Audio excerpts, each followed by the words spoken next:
The Hound of the Baskervilles by Sir Arthur Conan Doyle. Chapter 1. The Case Begins.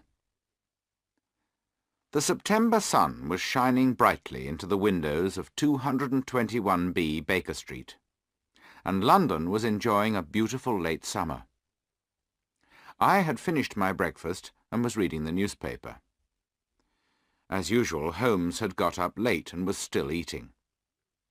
We were expecting a visitor at 10:30, and I wondered whether Holmes would finish his breakfast before our visitor arrived. Holmes was in no hurry. He was reading once again a letter he had received 3 days ago. It was from Dr. James Mortimer, who asked for an appointment with Holmes. "Well, Watson," Holmes said to me, "I'm afraid that a doctor from Devonshire won't bring us anything of real interest.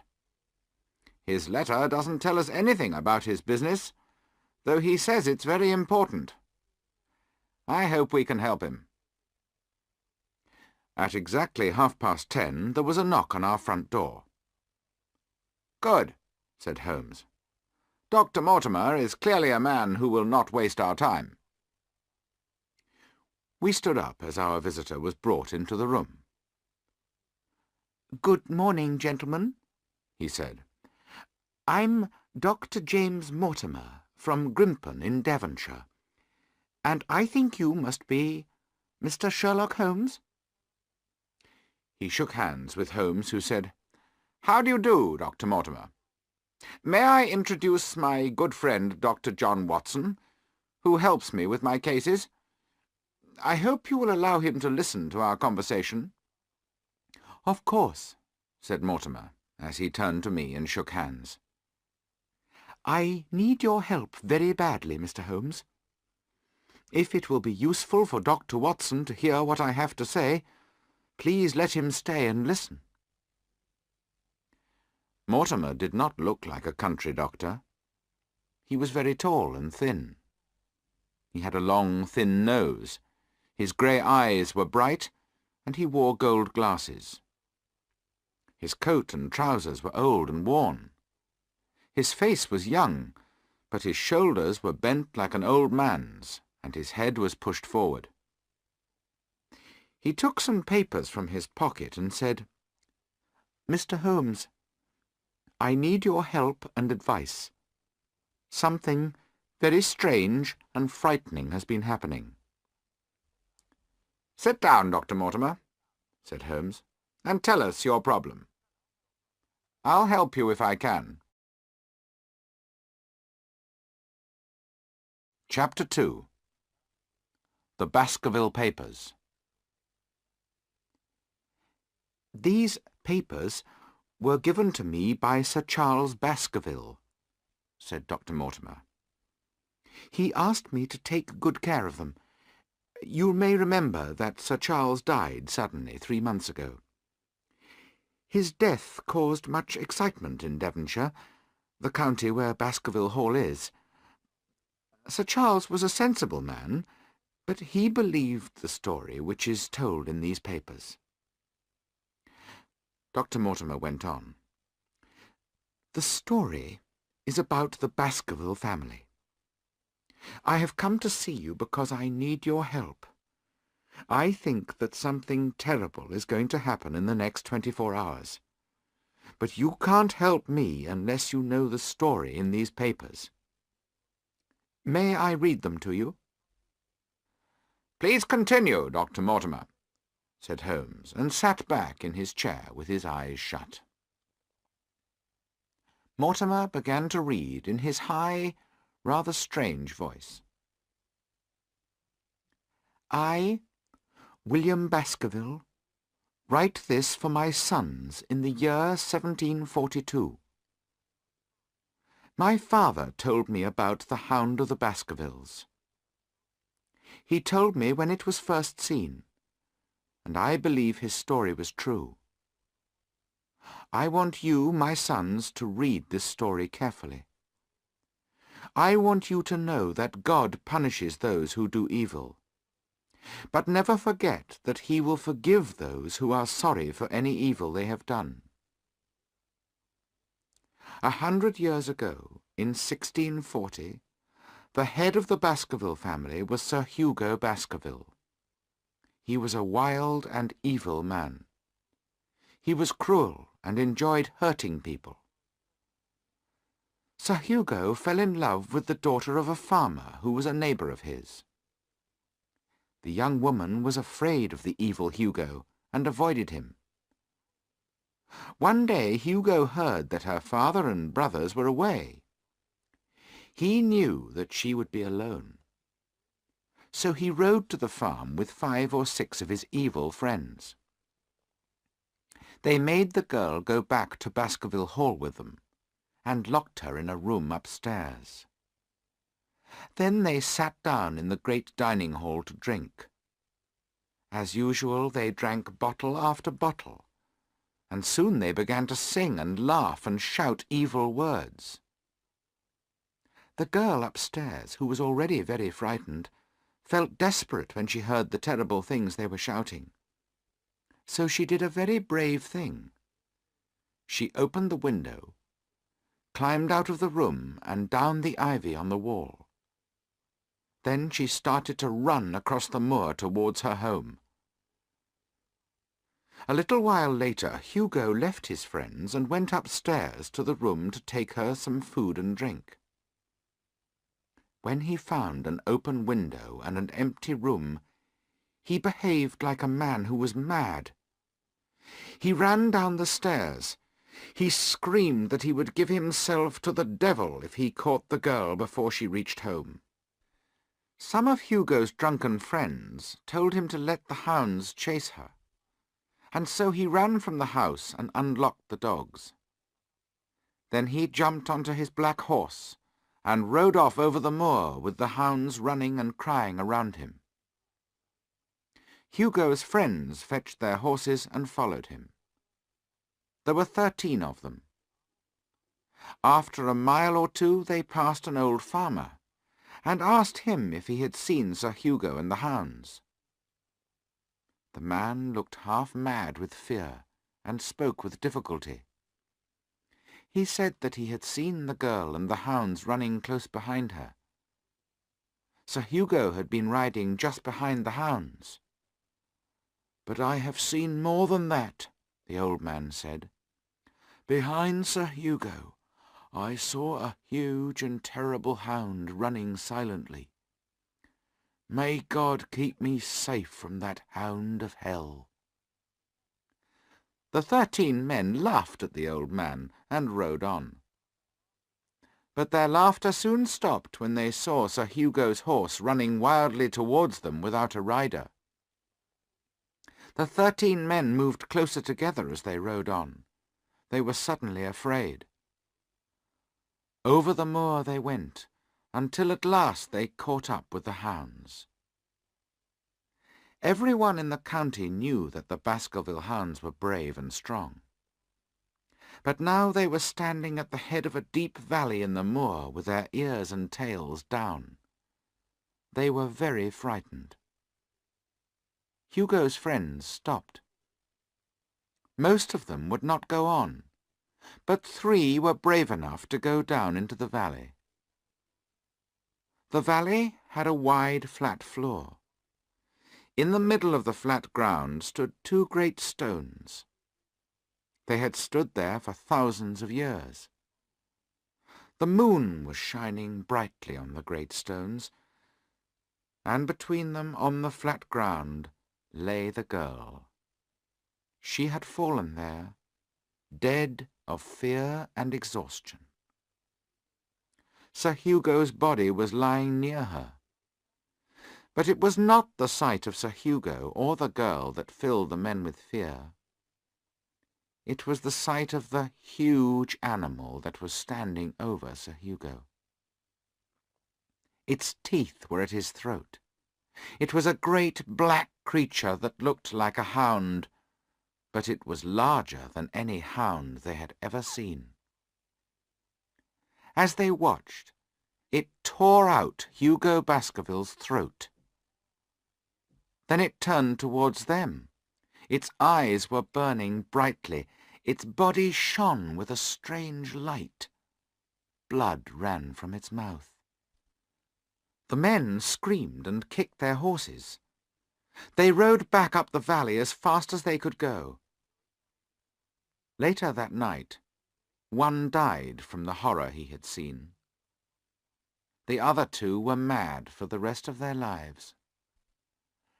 That was the first time the Hound appeared, my sons. It has been seen many times since then, and many of the Baskervilles have died in strange and terrible ways. Because of this, I warn you not to cross the moors at night. The devil finds it easy to do his work when the world is dark.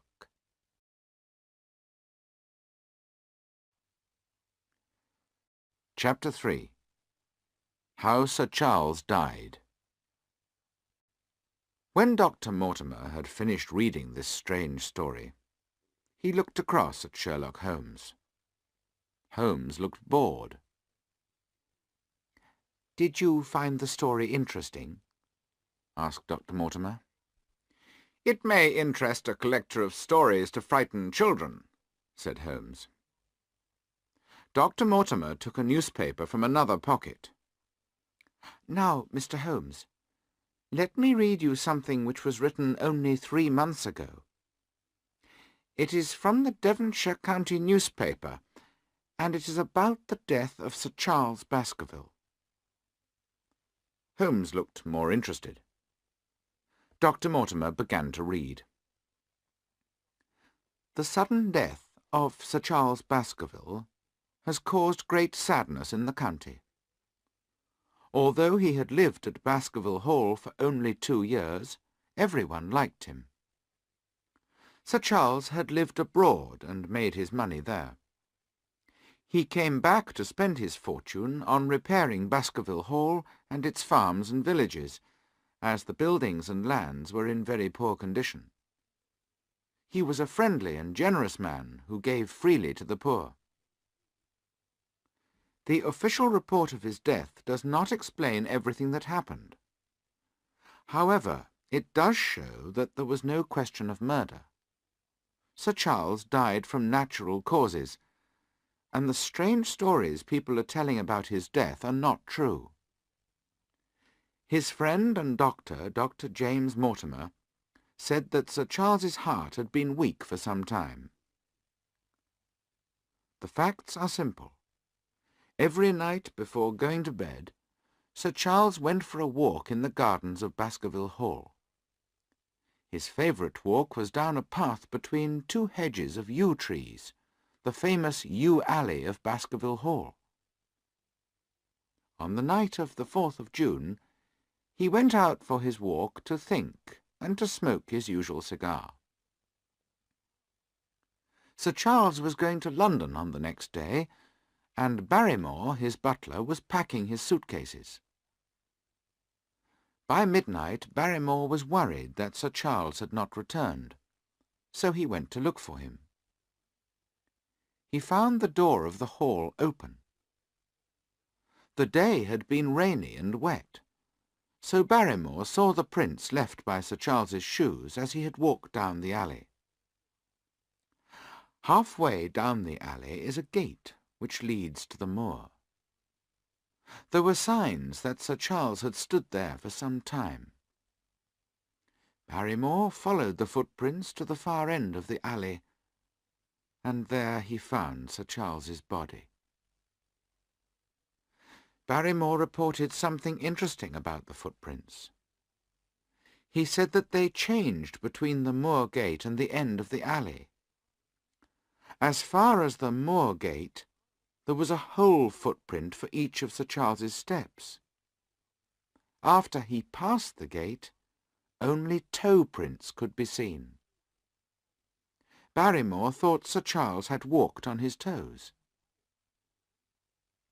A man called Murphy, who buys and sells horses, was not far away at the time of Sir Charles's death. He had been drinking a lot of beer, but he says he heard cries. He's not sure where they came from. Dr. Mortimer was called to look at Sir Charles's body. There were no signs that Sir Charles had been murdered, but Dr. Mortimer did not recognize his friend's face. The whole shape of it was changed. However, this often happens with deaths which are caused by weak hearts. When Dr. Mortimer looked at the body, he found that this was in fact what had happened. Sir Charles's weak heart had failed, and this had caused his death. Everyone hopes that the new head of the Baskerville family will move quickly into the hall. Sir Charles's good work must go on. The new head of the Baskerville family will be Sir Henry Baskerville, if he is still alive and if the lawyers can find him. He is the son of Sir Charles Baskerville's younger brother, who died some years ago. The young man has been living in the USA. The Baskerville lawyers are trying to contact him to tell him about his good fortune. Dr. Mortimer put the newspaper back into his pocket. Those are the official facts about the death of Sir Charles. They are the facts that everyone knows, Mr. Holmes, he said. Thank you for informing me about this interesting case, Holmes said. I read about it at the time, but I heard none of the details. The newspaper gives the facts that everybody knows. Now, I want you to tell me all the other facts that you know. What do you know about the strange stories? I haven't told anyone these other facts, said Dr. Mortimer. I am a man of science, as you know. I have always believed that there are sensible explanations for everything. I didn't want to say anything that could stop Sir Henry from coming to live at the Hall. But I will tell you the details that were not in the report. In the months before his death, Dr. Mortimer went on, Sir Charles was a very worried man. He was near to breaking down. He believed the story of the Hound of the Baskervilles. He refused to go out at night. He often asked me whether I had seen any strange animal or heard the cry of a hound on the moor at night. He always got very excited when he asked this question. I remember driving up to the Hall one evening about 3 weeks before he died. He was standing at the door. I went up to him and saw him staring at something behind me. There was a look of horror on his face. I turned quickly and saw something moving between the trees. It looked like a small black cow. He was so frightened that I went to look for the animal. It had disappeared, but Sir Charles was very worried. I stayed with him all the evening. It was then he gave me the old papers I have read to you. What I saw that evening may be important when you consider what happened on the night of his death.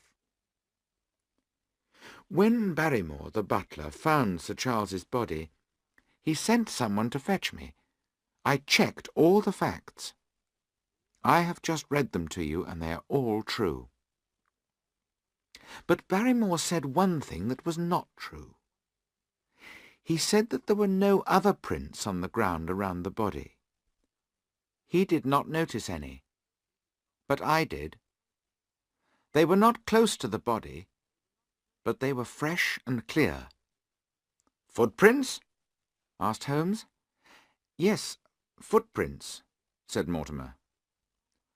"A man's or a woman's?" asked Holmes. Dr. Mortimer looked at us strangely for a moment. His voice became a whisper as he answered. "Mr. Holmes, they were the footprints of a huge hound."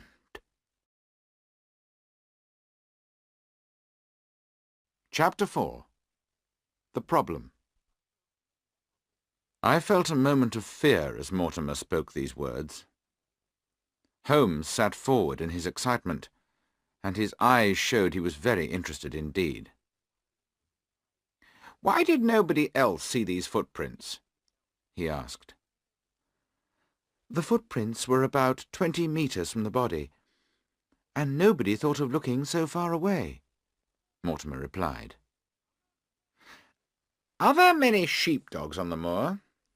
asked Holmes. "Yes, but this was no sheepdog. The footprints were very large indeed. Enormous," Mortimer answered. "But it had not gone near the body?" "No."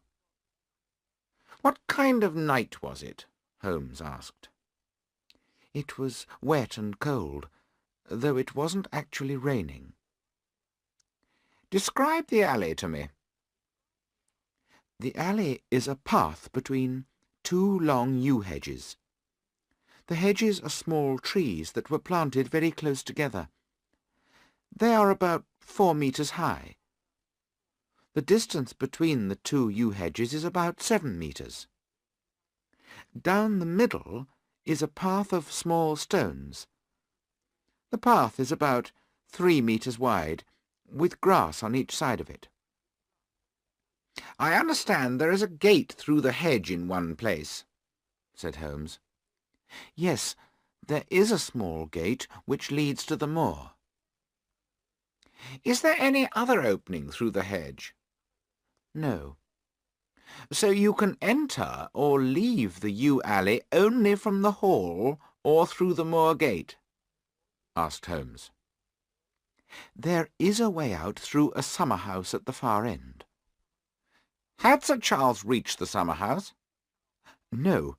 He lay about 50 metres from it," said Mortimer. "Now, Dr. Mortimer, this is important. You say that the footprints you saw were on the path and not on the grass." "No footprints could show on the grass," said Mortimer.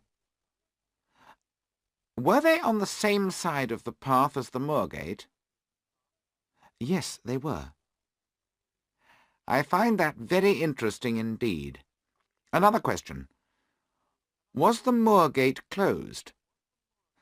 "Yes, it was closed and locked." "How high is it?" asked Holmes.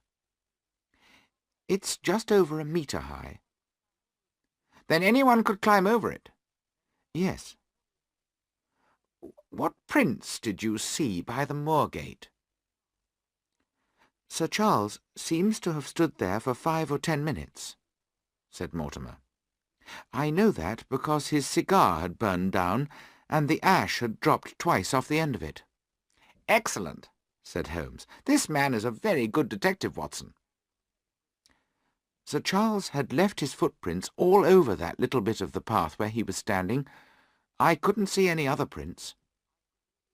Sherlock Holmes hit his knee with his hand angrily. "I like to look closely at these things myself," he said. "Oh, Dr. Mortimer, why didn't you call me immediately?" "Mr. Holmes, the best detective in the world can't help with some things," said Mortimer. "You mean things that are outside the laws of nature, supernatural things?"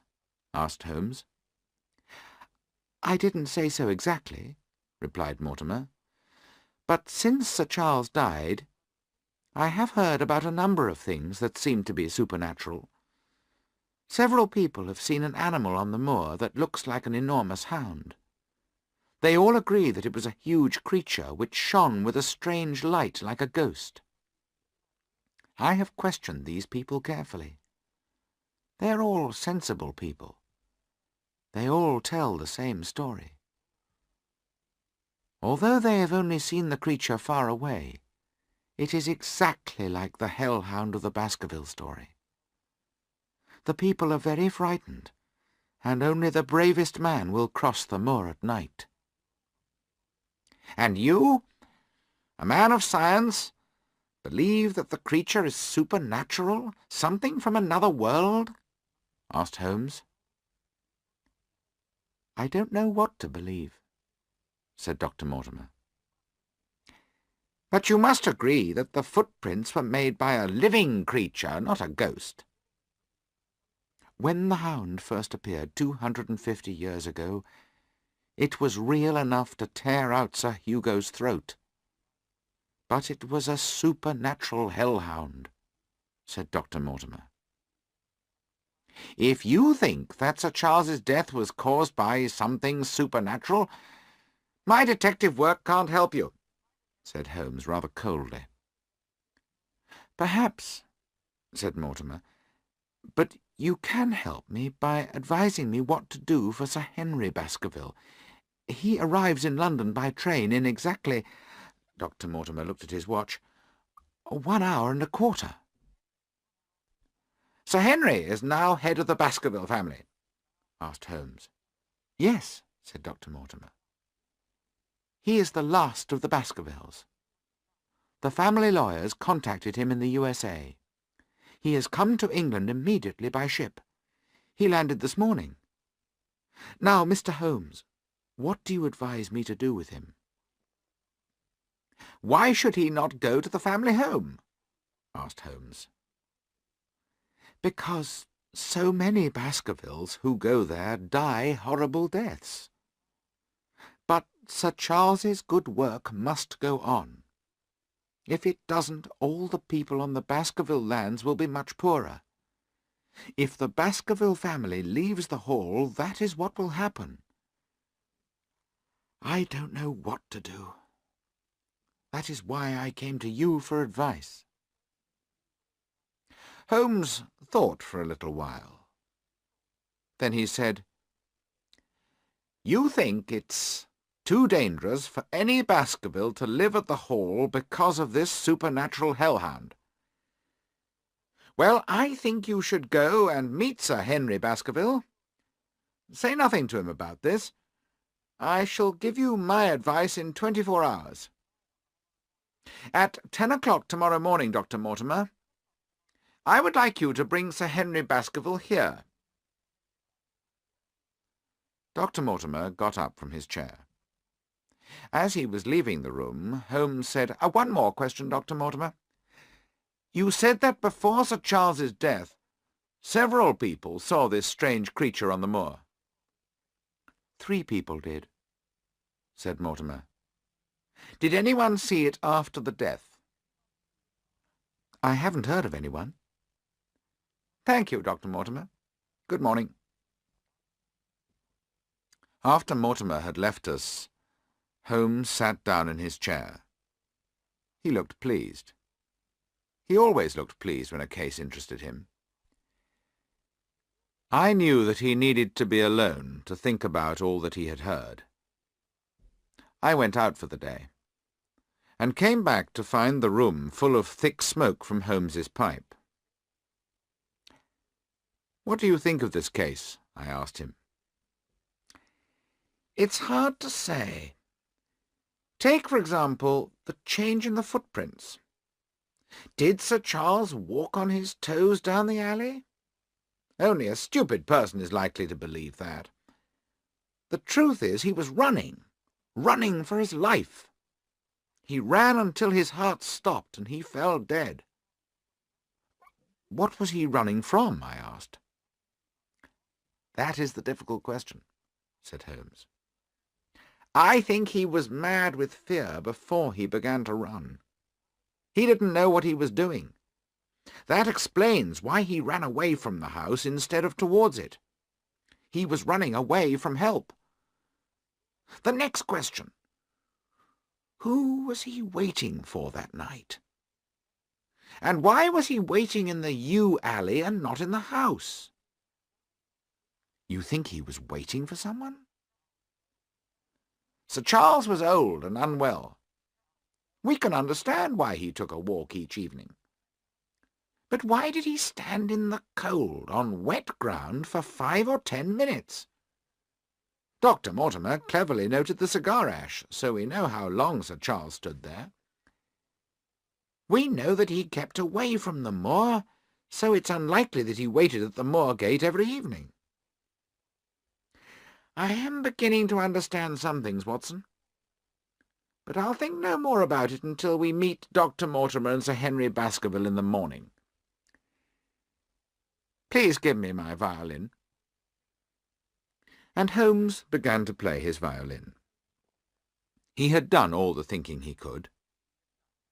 Now he needed more details of the case to help him. Chapter 5. Sir Henry Baskerville.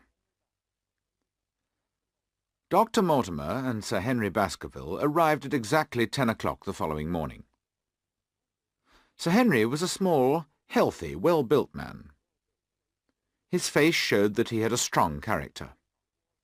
He wore a country suit of thick, red-brown material, and his skin showed that he spent most of his time in the open air. "I'm glad this meeting was already arranged," Sir Henry said after he had shaken hands with our visitors. "I need your help, Mr. Holmes.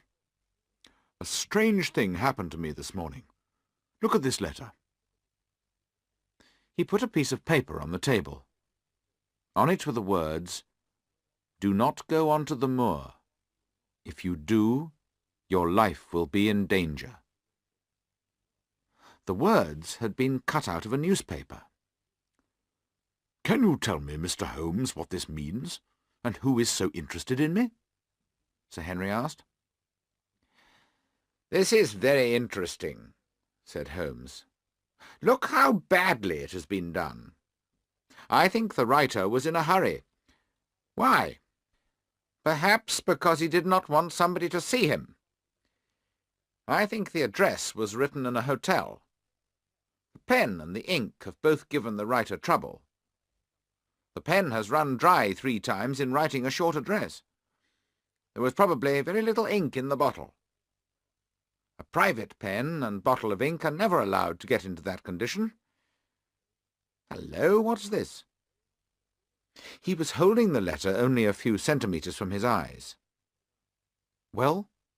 I asked. "Nothing," he said, and threw the letter down. "Now, Sir Henry, have you anything else to tell us?" "No," said Sir Henry, "except that I have lost one of my shoes. I put a pair outside my door last night. I wanted the hotel to clean them, but when I went to get them this morning, one had gone. I only bought them yesterday, and I've never worn them, but I wanted a good shine on them." "One shoe seems a useless thing to steal," said Holmes. "I'm sure the shoe will be found in the hotel and returned to you. But now we must tell you some things about the Baskerville family." Dr. Mortimer took out the old Baskerville papers and read them to Sir Henry. Holmes then told him about the death of Sir Charles. "So this letter is from someone who is trying to warn me or frighten me away," said Sir Henry. "Yes," said Holmes, "and we have to decide if it is sensible for you to go to Baskerville Hall. There seems to be danger there for you." "There is no man or devil who will stop me from going to the home of my family," said Sir Henry angrily. "I want some time to think about what you have told me. Will you and Dr. Watson join me for lunch at my hotel in 2 hours' time? By then I'll be able to tell you what I think." Dr. Mortimer and Sir Henry said good-bye and decided to walk back to their hotel. As soon as our visitors had gone, Holmes changed from the talker to the man of action. "Quick, Watson! Your coat and hat. We must follow them." We got ready quickly and went into the street. Our friends were not far ahead of us, and we followed. We stayed about 100 metres behind them. Suddenly Holmes gave a cry. I saw a taxi driving along very slowly on the other side of the road from our friends. "That's our man, Watson! Come along! We'll have a good look at him." I saw a man with a large black beard looking out at the taxi window. He had been following and watching our friends. But when he saw us running towards him, he shouted something to the driver, and the taxi drove off quickly down the road. Holmes looked round for another taxi, but could not see one. He began to run after the first taxi, but it was soon out of sight. "Well, I got the number of the taxi," said Holmes, "so I can find the driver. He may be able to tell us something about his passenger. Would you recognize the man if you saw him again?" "Only his beard," I said. "He wanted us to recognize the beard," said Holmes. "I think it was a false one."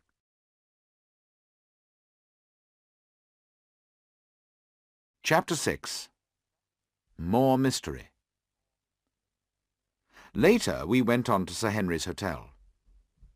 He was pleased to see us, but rather angry because another of his shoes had disappeared. This time it was one shoe of an old pair. I could see that Holmes found this both interesting and strange.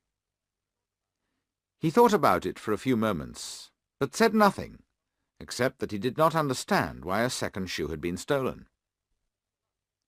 At lunch, Sir Henry told Holmes that he had decided to go to Baskerville Hall.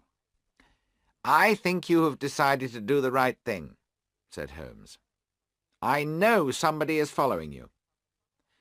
If someone tries to harm you in London, it will be hard to stop him or catch him afterwards. In the country we have a better chance." Holmes went on to tell them about what we had seen that morning. Then he asked Dr. Mortimer if anyone with a large black beard lived in or near Baskerville Hall. "Yes," said Dr. Mortimer. "Barrymore, Sir Charles's butler, has a black beard." "We must check whether Barrymore is in London or at Baskerville Hall," said Holmes.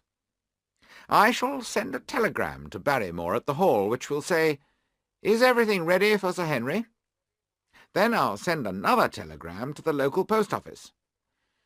This one will say, 'Please put telegram to Mr. Barrymore into his own hand. If he is away, please return telegram to Sir Henry Baskerville.' I'll give your address at this hotel. We shall know before evening whether Barrymore is in Devonshire or not." "Barrymore and his wife have a very fine home and nothing to do while the family is not living in the Hall," said Sir Henry. "That's true," said Holmes. "Did the Barrymores receive anything from Sir Charles's will? And did they know that they would get some money when he died?" "Yes," said Dr. Mortimer. "They each received £500, and Sir Charles told everyone what he had written in his will." "That's very interesting," said Holmes. "I hope you don't suspect everyone who got something from the will," said Dr. Mortimer. "I received £1,000. "Indeed," said Holmes. "And who else received money?" "A lot of people received a little money. He gave a lot of money to a number of hospitals. The rest all went to Sir Henry, who received £740,000. "I had no idea it was so much," said Holmes in surprise. "The Baskerville lands are worth about £1,000,000, Dr. Mortimer said. "Dear me," said Holmes. "A man could kill for that much. One more question. If something happened to our young friend here, who would get Baskerville Hall and all its lands?" "Well, as you know, Sir Charles had 2 brothers. Sir Henry is the only son of Sir Charles's younger brother.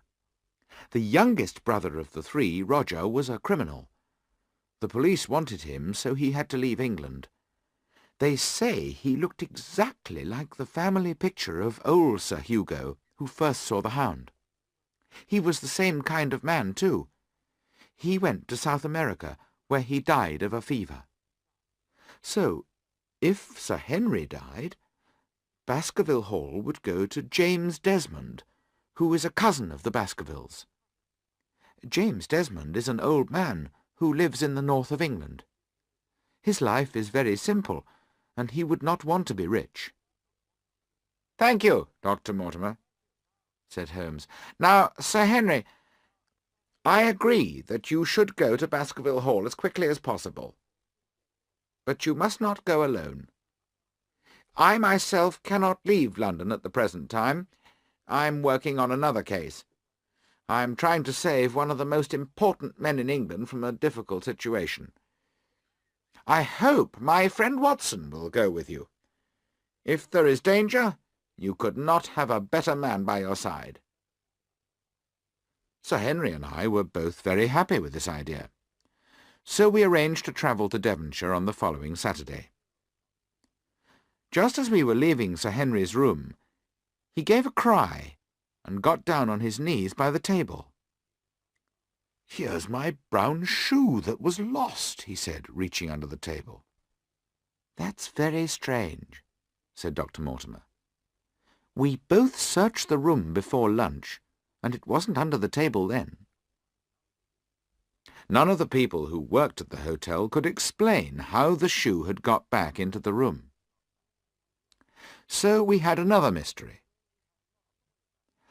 On the way back to Baker Street in the taxi, Holmes sat thinking deeply. All through the afternoon and the evening he went on thinking silently and smoking pipe after pipe. Just before dinner a telegram arrived. It was from Sir Henry and said, "Have just heard that Barrymore is at the Hall." "So we don't have the answer to the mystery of the man with the beard," said Holmes. "But perhaps we shall soon have an answer to another question." At that moment the doorbell rang. It was the driver of the bearded man's taxi. "I got a message that you wanted to see me," said the driver. "I hope there's nothing wrong." "No, no, my good man," said Holmes. "In fact, I'll give you some money if you can answer my questions clearly. Tell me all about the man in your taxi this morning. He was watching this house at 10 o'clock, and then told you to follow the two gentlemen who came out of it." The taxi driver was surprised at how much Holmes seemed to know. He answered, "The man told me that he was a detective, and that I should say nothing about him to anyone." "This is a serious business," said Holmes, "and you will be in trouble if you try to hide anything. What can you tell me?" "The man told me his name," said the driver. Holmes looked like a man who has just won an important game. "That was not very clever of him," he said. "What was his name?" "His name," said the taxi driver, "was Sherlock Holmes." I have never seen my friend look more surprised. Then he laughed loudly. "Tell me where he got into your taxi, and everything that happened." We already knew most of what the taxi driver told us. But we learned that after we had lost sight of the taxi, it had gone to Waterloo Station, where the man had caught his train. The taxi driver said that the man was well dressed and had a black beard and pale face. He was about 40 and not very tall. The driver did not know the colour of the man's eyes. Holmes gave the man £1 and sent him away. Then he said, "We have a very clever enemy, Watson. He is winning the game at the moment. We have no answers at all to the strange things that have happened in London. I hope you are more successful at Baskerville Hall, but I am not happy about sending you there. There is too much danger in this case."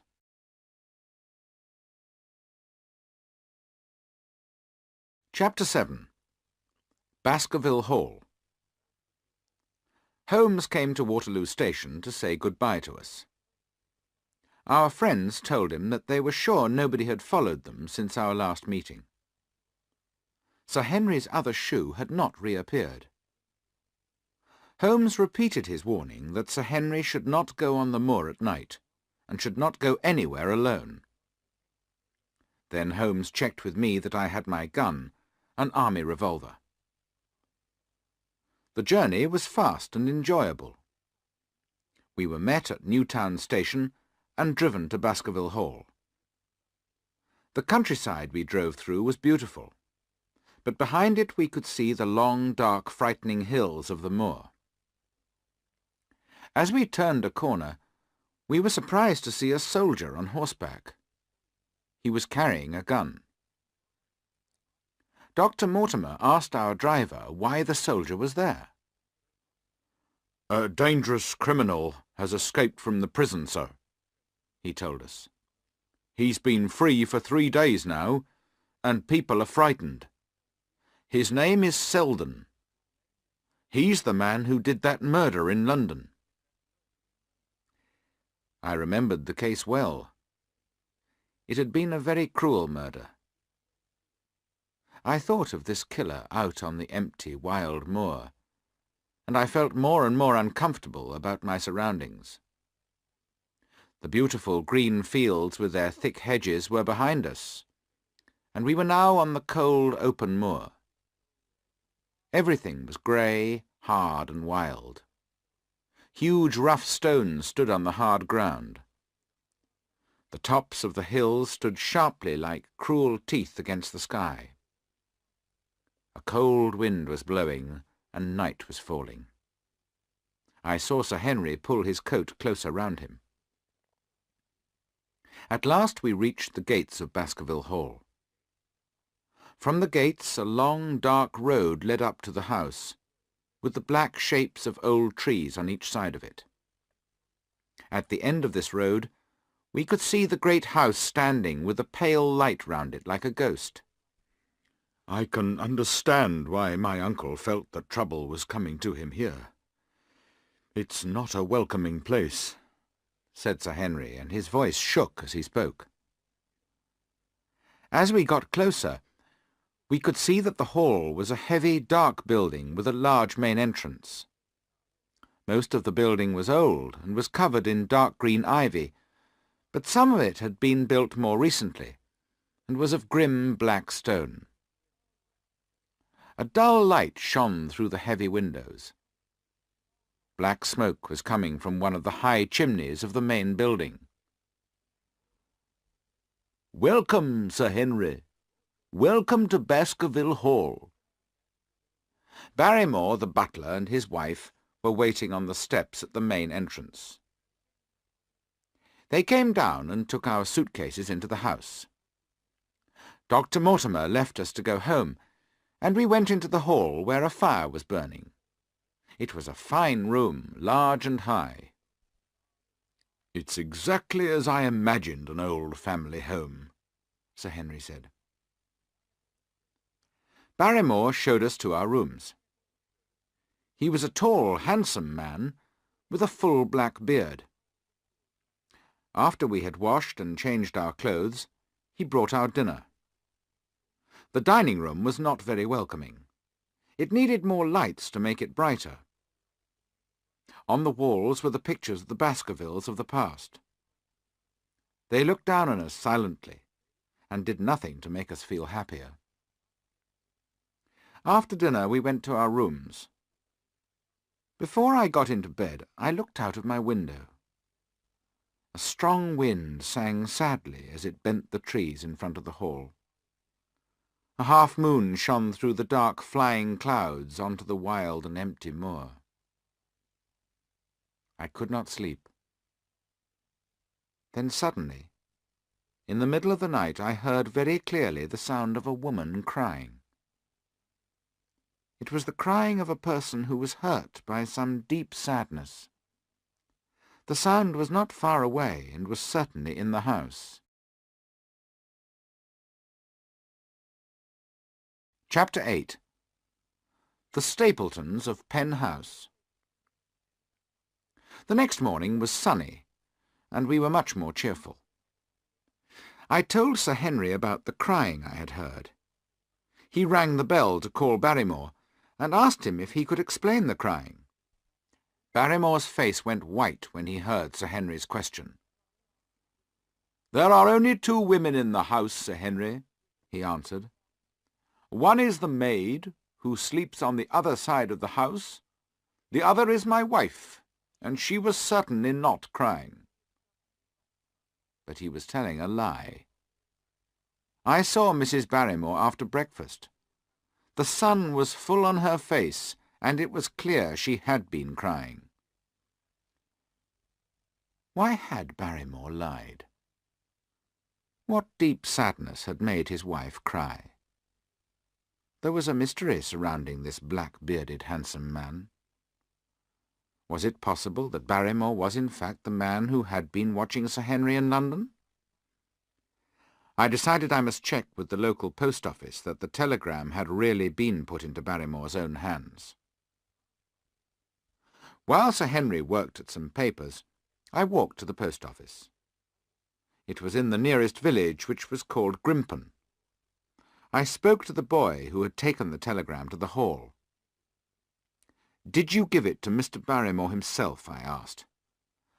"Well," the boy said, "he was working up on the roof, so I couldn't give it to him. I gave it to Mrs. Barrymore, and she promised to give it to him at once." "Did you see Mr. Barrymore?" I asked him. "No," said the boy. "But why did his wife say he was up on the roof if he wasn't?" It was hopeless to ask any more questions. It was clear that Holmes's cleverness with a telegram had not given us the proof we needed. I was walking away from the post office when I heard someone running after me. A voice called me by name, and I turned. I expected to see Dr. Mortimer, as I knew nobody else in the village. To my surprise, it was a stranger. He was a small, thin man between 30 and 40 years old, with fair hair and no beard. He was carrying a butterfly net and a box for putting butterflies in. "I hope you will excuse me for introducing myself, Dr. Watson," he said as he came up to me. "My name is Stapleton. I was in Dr. Mortimer's house, and we saw you. He told me who you are. May I walk along with you? This path back to the hall goes near my home, Penn House. Please come in and meet my sister, and spend an hour with us." I accepted Stapleton's invitation, and we walked together. "I know that you are a close friend of Sherlock Holmes," said Stapleton. "Has Mr. Holmes any ideas about Sir Charles's death?" "I'm afraid I can't answer that question," I said. "Will Mr. Holmes visit us himself?" he asked. "He can't leave London at the moment," I answered. I was rather surprised that he was asking me these questions. We walked on. Stapleton told me that he and his sister had lived in Devonshire for only 2 years. They had moved there soon after Sir Charles had begun to live in Baskerville Hall. He also talked about the moor and how it interested him. He told me to look across the moor to a place which was a bright green colour. "That is the Great Grimpen Marsh," he said. "If animals or men go into the marsh, they will sink into it and die. But I can find my way to the very centre of it. Look, there is another of those poor horses." Something brown was fighting to get out of the bright green of the marsh. Then a terrible cry came across the moor. The horse's head and neck disappeared under the green. "It's gone," Stapleton said. "The marsh has caught and killed it. That often happens. It is an evil place, the Great Grimpen Marsh." "But you say you can go safely in and out of it," I asked him. "Yes, there are a few paths, and I have found them. The low hills you can see are like islands surrounded by the marsh. That is where I can find the unusual plants and butterflies. And that's why I found my way through the marsh." "I shall try my luck one day," I said. He looked at me in surprise. "Please don't try," he said. "You would never return alive, and it would be my fault." "Listen," I said. "What is that?" A long, low cry, very deep and very sad, came over the moor. It filled the whole air. Then it died away.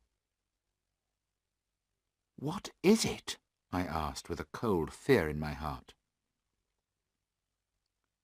Stapleton had a strange look on his face. The people say it's the Hound of the Baskervilles, which is calling for something to hunt and kill. I've heard it once or twice before, but never so loud. You are a man of science, I said. You don't believe that, do you? Isn't there a natural explanation for the sound? A marsh makes strange noises sometimes. It is the water and the wet ground moving. But that was the voice of a living creature, I said. Well, perhaps it was. There are some very unusual birds on the moors. It was most probably the cry of one of those. At that moment a small butterfly flew across the path in front of us. "Excuse me, Dr. Watson," shouted Stapleton, and ran off to try to catch the butterfly. He ran quickly and followed the butterfly onto the marsh, but he knew exactly where he could go and was not in any danger. As I watched him, I heard the sound of steps behind me. I turned and saw a woman near me on the path. I was sure she was Miss Stapleton. She was very beautiful. She was dark and tall, with a lovely face. Before I could say anything, she said, "Go back. Go straight back to London immediately. I cannot tell you why, but please do what I ask you, and never come near the moor again. But my brother is coming. Not a word to him." Stapleton had caught the butterfly and was walking back to us. "Hello, my dear," he said to his sister, but it seemed to me that his voice was not completely friendly. "I see that you two have already introduced yourselves." "Yes," she said. "I was telling Sir Henry that it was rather late in the year for him to see the true beauty of the moor." "I am sorry," I said. "You have made a mistake. I am not Sir Henry. I am a friend who is visiting him, and my name is Dr. Watson." Miss Stapleton was clearly angry with herself. "I'm sorry," she said. "Please forget what I said. But do come with us to our house." The house was lonely and rather grim. I wondered why the two of them had come to live so far away from anyone else. Stapleton seemed to know what I was thinking, and said, "You may think this is a lonely, strange place to live, but the moors are very interesting, and we enjoy it here. I owned a school in the north of England, but I had to close it. I miss the boys and girls, but there is plenty to do here, and we have good neighbours. I hope Sir Henry will become one of them. May I visit the hall this afternoon to meet him, do you think?" "I'm sure he will be very pleased to meet you," I said. "I must go back to the hall now, and I shall tell him immediately." I said good-bye to the Stapletons, and continued on the path back to the hall. I had been walking for only a few minutes when I was surprised to see Miss Stapleton sitting on a rock ahead of me. She was breathing quickly, and I realized she had run by a quicker way to get ahead of me. "Dr. Watson," she said, "I want to say sorry for the mistake I made. I thought you were Sir Henry. Please forget what I said. I did not mean you were in danger. Now, I must go, or my brother will miss me." "I cannot forget your words, Miss Stapleton," I said. "If Sir Henry is in danger, I must tell him." "You know the story of the Hound?" she asked me. "Yes, but I do not believe it," I replied. "But I think it's true," she said. "Please persuade Sir Henry to leave this place.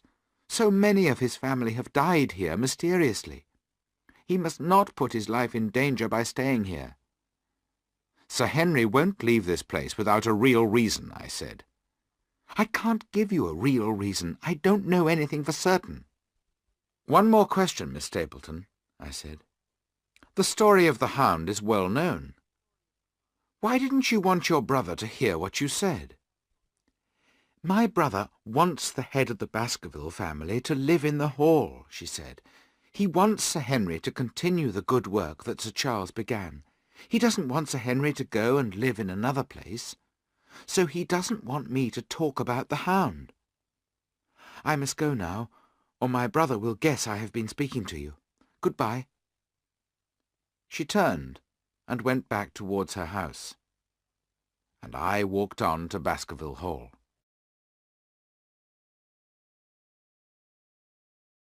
Chapter 9. The Escaped Prisoner. Mr. Stapleton came to the hall and met Sir Henry that same afternoon. The next morning he took us to the place where the evil Sir Hugo died. Then we had lunch at Penn House. Sir Henry clearly thought Miss Stapleton was very beautiful. His eyes followed her everywhere. He liked her very much, and I was sure that she felt the same about him. He spoke about her again and again as we walked home. After the first meeting, we met the Stapletons almost every day. After a short time it was clear that Sir Henry had fallen deeply in love with the beautiful Miss Stapleton. At first I thought that Stapleton would be very pleased if his sister married Sir Henry. However, I soon realized that he did not want their friendship to grow into love. He did everything he could to make sure that they were never alone. On 1 or 2 occasions they did manage to meet alone, but Stapleton followed them and was not pleased to see them together. I soon met another neighbour of Sir Henry's. His name was Mr. Frankland, and he lived about 4 miles to the south of the hall. He was an old man with a red face and white hair. He had 2 hobbies. The first was arguing. He argued with everybody. The second hobby was studying the stars. For this he had a very big telescope. For several days he had been watching the moor through the telescope. He wanted to find Selden, the escaped murderer. Nobody had seen the prisoner for a fortnight, and we all thought that he had probably left the moor. A few nights later I was woken by a noise at about 2 in the morning. I heard someone walking softly outside my door. I got up, opened the door, and looked out. I saw Barrymore moving carefully and quietly away from me. I followed him as quietly as I could. He went into one of the empty bedrooms and left the door open. I went quietly up to the door and looked inside. Barrymore was standing at the window. He was holding a light in his hand and looking out onto the moor. He stood without moving for a few minutes, and then he put out the light. I went quickly back to my room. A few minutes later, I heard Barrymore go softly by. The next morning I told Sir Henry what I had seen. "We must follow him and find out what he is doing," said Sir Henry. "He won't hear us if we move carefully." That night we sat in Sir Henry's room and waited. At about 3 o'clock in the morning we heard the sound of footsteps outside the bedroom. We looked out and saw Barrymore. We followed him as quietly as we could. He went into the same room as before. We reached the door and looked in. There was Barrymore, with the light in his hand, looking out across the moor, exactly as I had seen him on the night before. Sir Henry walked into the room and said, "What are you doing here, Barrymore?" Barrymore turned round quickly, surprise and horror on his face. "Nothing, sir," he said. The shadows on the wall from his light were jumping up and down as his hand shook. "It was the window, sir. I go round at night to see that they are closed, and this one wasn't shut." "Come now, Barrymore," said Sir Henry. "No lies. What were you doing with that light? You were holding it up to the window." I suddenly had an idea. "I think he was sending a message," I said. "Let's see if there's an answer from someone on the moor." I held the light up to the window and looked out into the darkness. Suddenly a light answered from the moor. "There it is!" I cried. I waved my light backwards and forwards across the window. The light on the moor answered by moving in the same way.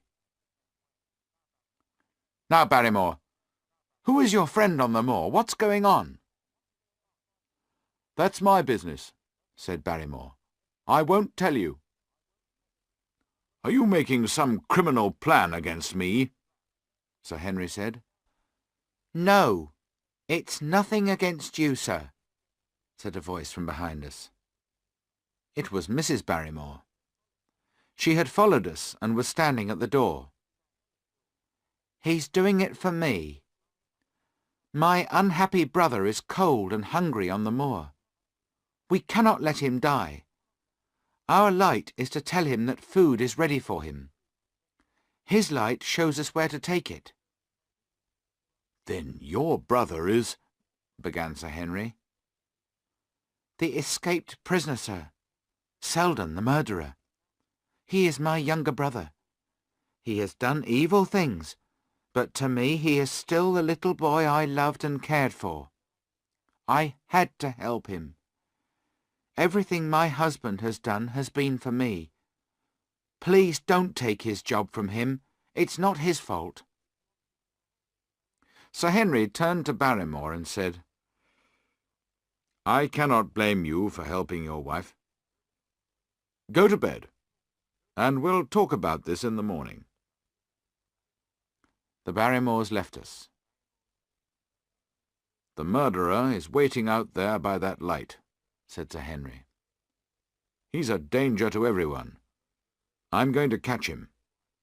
If you want to come with me, Watson, fetch your revolver, and let's go." We left the hall immediately. "We must surprise him and catch him," said Sir Henry. "He's a dangerous man. Now, Watson, what would Holmes say about this? Do you remember what the old papers said? They said the devil does his work when the world is dark." Just as he spoke, there came a strange cry from across the moor. It was the same cry I had heard when I was with Stapleton on the edge of the great Grimpen Marsh. "What is that noise?" asked Sir Henry. He stopped and put his hand on my arm to hold me back. "I've heard it before," I said. "Stapleton says it's the cry of a bird." "Watson," said Sir Henry, his voice shaking, "it is the cry of a hound. What do the local people say it is?" "They say it is the cry of the Hound of the Baskervilles," I replied. "Can there possibly be some truth in the story?" said Sir Henry. "Am I really in danger from such an evil thing? I think I am as brave as most men, but that sound froze my blood. But we have come out to catch that prisoner, and the devil himself will not make me turn back." It was difficult to cross the moor in the dark, but at last we reached the light. It was standing on a rock. Suddenly an evil face, more like an animal than a man, looked at us from behind the rock. The escaped prisoner saw us and screamed as he turned to run. Sir Henry and I were both good runners and very healthy men, but we soon realized that we had no chance of catching Selden. He knew the way and was running for his life. Soon we had lost him in the dark, so we stopped and sat down, breathing heavily, to rest. At that moment, a very strange thing happened. The moon was low upon our right, and in its light we could see the top of a hill. On that hill, with the moon behind him, stood a tall, thin man. He was standing perfectly still. He was watching us. It was not Selden, who had been running away from that hill. This man was much taller. With a cry of surprise, I turned to Sir Henry. As I turned, the man disappeared. I wanted to go across to the hill and search for him, but we were tired, and I remembered that Sir Henry might be in danger. So we went back to Baskerville Hall. Who was the tall man I had seen standing against the moon? Was he an enemy or a friend who was watching over us? I wished more and more that Holmes could leave London and come to Baskerville Hall. I wrote to him every few days, and gave him the details of everything that happened and everyone I met.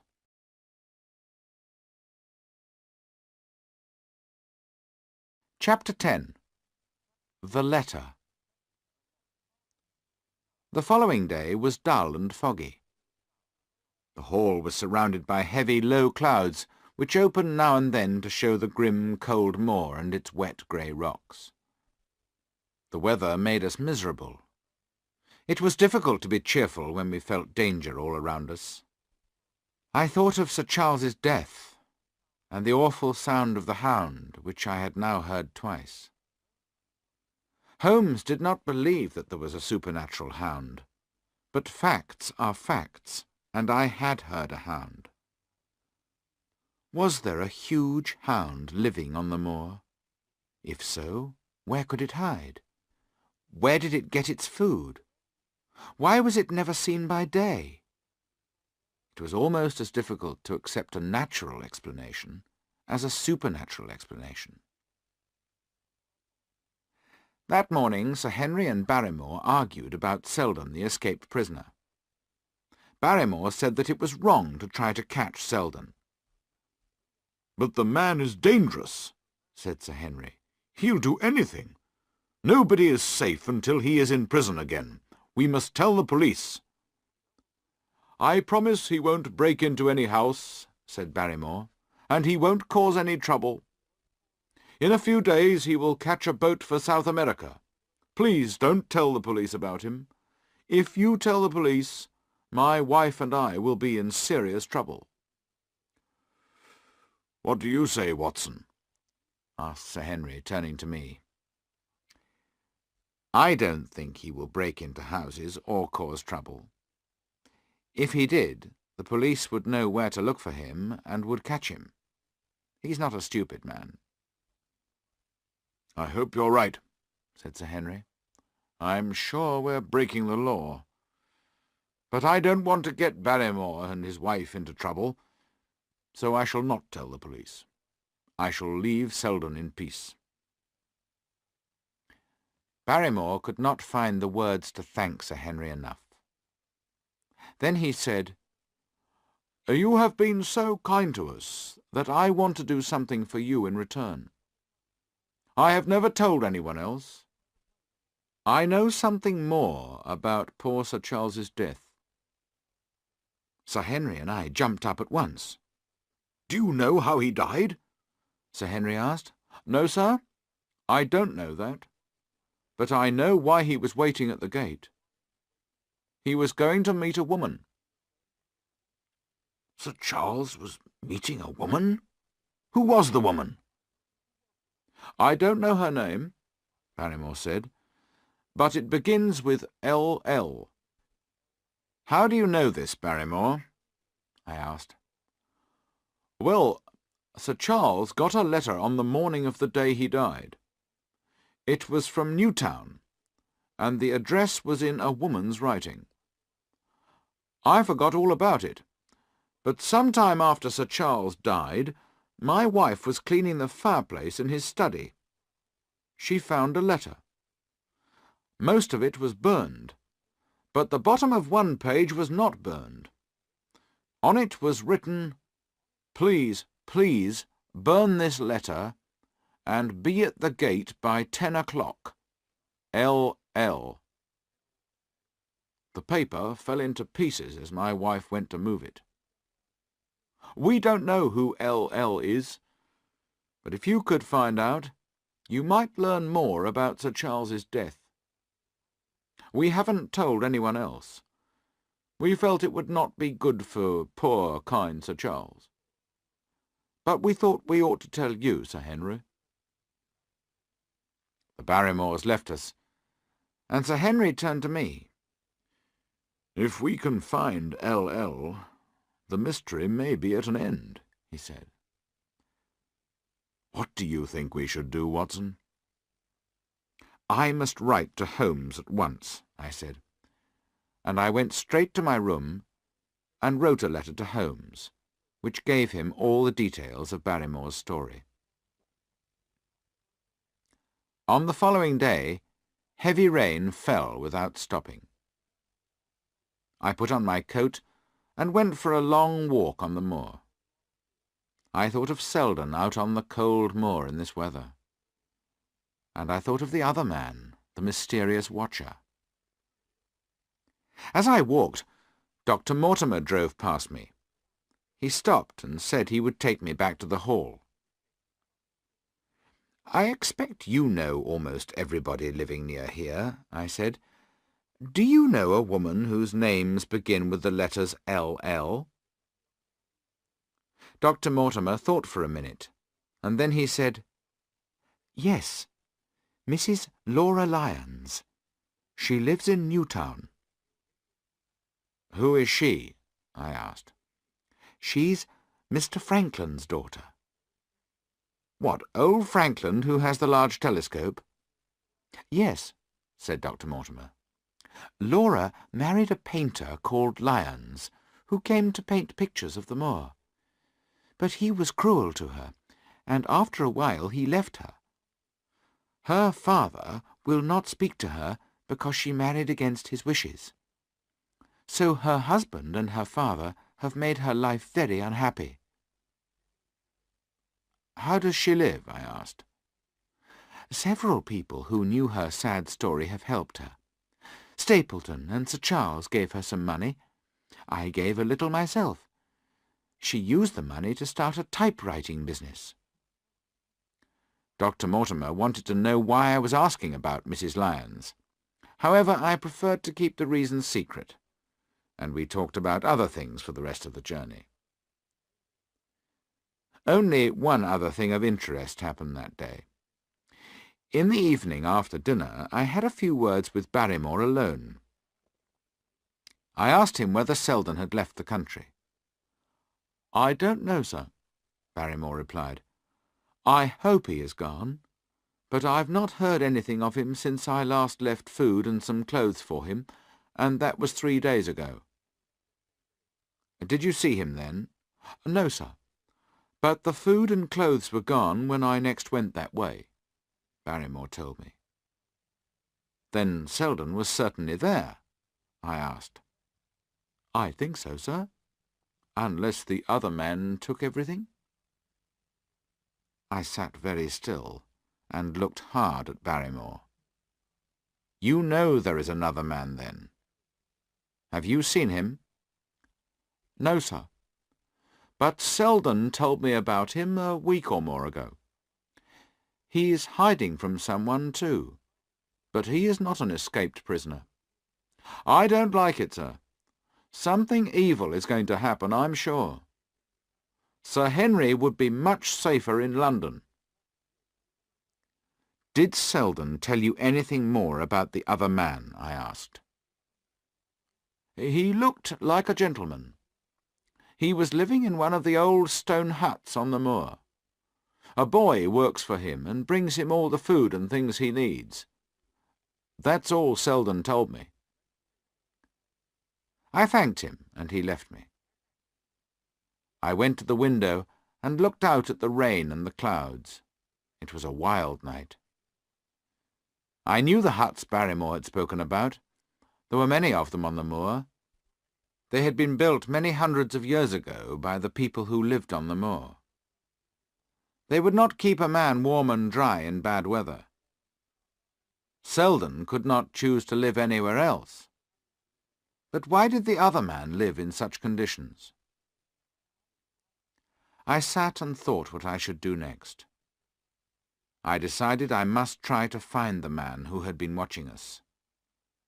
Was he the enemy who had been following us since the very beginning in London? If he was, and I could catch him, perhaps our difficulties would be at an end. I also decided to hunt the man on my own. Sir Henry was still shaken by the terrible cry we had heard on the moor. I did not want to add to his troubles, or to lead him into more danger.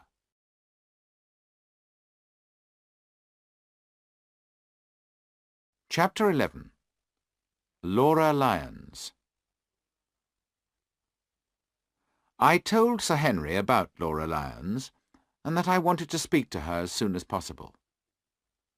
Then I went to her house in Newtown. A maid took me into the sitting-room, where a very pretty lady with dark hair was working at a typewriter. I told her who I was, and that I had met her father. "I have no contact with my father," she said. "He gave me no help when I was in trouble. Sir Charles Baskerville and some other kind people helped me when I was poor and hungry." "It is about Sir Charles that I have come to see you," I said. "I want to know if you ever wrote to him and asked him to meet you." She looked very angry, and her face went white. "What a question!" she said. "What right have you to ask me about my private life? But the answer is no." "Surely you are not remembering clearly," I said. "I think you wrote to him on the day that he died, and your letter said, 'Please, please, burn this letter and be at the gate by 10 o'clock. For a moment I thought she was going to faint. Then she said in a low voice, "I asked Sir Charles to tell nobody." "You must not think that Sir Charles spoke to anyone about you," I said. "He put the letter on the fire, but not all of it was burnt. Now, did you write that letter to him?" "Yes," she said. "Why should I be ashamed of writing to him? I wanted him to help me. I learned that he was going to London early on the following day, so I asked him to meet me before he went. I could not go to the hall earlier that day." "But why did you ask him to meet you in the garden instead of in the house?" I asked. "Do you think it would be sensible for a woman to go at that time of night into the house of an unmarried man?" she asked. "Well, what happened when you got there?" I asked. "I didn't go," she replied. "Mrs. Lyons!" "I tell you I did not go. Something happened that stopped me from going. I can't tell you what it was." "Mrs. Lyons," I said, "if you did not see Sir Charles, you must tell me why. If you do not, it will look very bad for you if I have to go to the police with this new piece of information about the letter." Mrs. Lyons thought for a moment, and then she said, "I see that I must tell you. Perhaps you know that I married a man who was very cruel to me. I hate him, and I wanted to get a divorce. But a divorce is expensive, and I had no money. I thought that if Sir Charles heard my sad story, he would help me to get a divorce." "Then why didn't you go to see Sir Charles?" I asked her. "Because I got help from someone else," she said. "Why didn't you write to Sir Charles and tell him?" "I was going to, but I saw in the newspaper the next morning that he had died." I asked Mrs. Lyons a number of other questions, but she did not change her story, whatever I asked her. I was sure that she was telling the truth. I could check two important parts of the story. If they were right, there could be no doubt that she was telling the truth. I could check that she had begun to get her divorce at about the time of Sir Charles's death. I could also check that she had not been to Baskerville Hall on the night of Sir Charles's death. But I was not sure that she had told me the whole truth. Why had she nearly fainted when I had told her about the letter?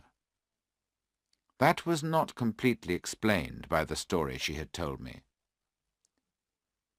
I had discovered all I could for the moment. I left her, and went to search for more information in a different place.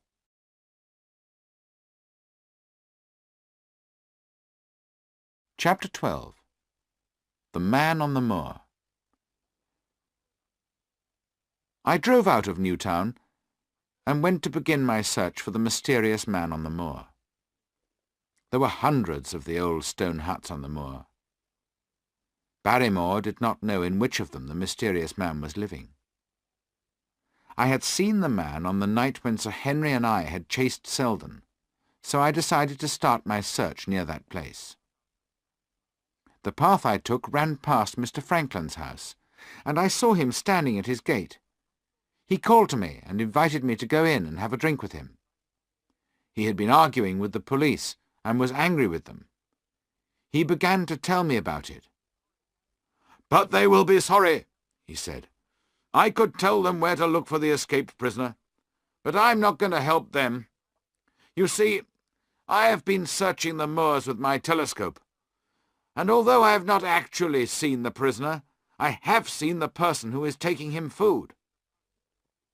I thought of Barrymore and Mrs. Barrymore's worried face, but Mr. Franklin's next words showed me that I did not need to worry. "You will be surprised to hear that a young boy takes food to the prisoner. The boy goes by at about the same time each day, and he's always carrying a bag. Who else can he be going to see except the prisoner? Come and look through my telescope, and you will see that I am right. It is about this time each day that the boy goes by." We went up onto the roof, and we did not have to wait long. There was someone moving on a hill in front of the house. I looked through the telescope and saw a small boy with a bag over his shoulder. He looked round to make sure that nobody was following him, and then he disappeared over the hill. "Remember that I don't want the police to know my secret, Dr. Watson," Franklin reminded me. "I'm too angry with them at the moment to help them." I agreed not to tell the police, and said goodbye. I walked along the road while Franklin was watching me, but as soon as I was round the corner, I went towards the hill where we had seen the boy. The sun was already going down when I reached the top of the hill. I could not see the boy, and there was nothing else in that lonely place. Beneath me, on the other side of the hill, was a circle of old stone huts. In the middle of the circle was one hut that had a better roof than the others, so it would keep out the wind and the rain. This must be the place where the mysterious man was hiding. I would soon know his secret. As I walked towards the hut, I saw that someone had certainly been using it. A path had been worn up to the door. I took my revolver out of my pocket and checked that it was ready to fire. I walked quickly and quietly up to the hut and looked inside. The place was empty. But this was certainly where the man lived.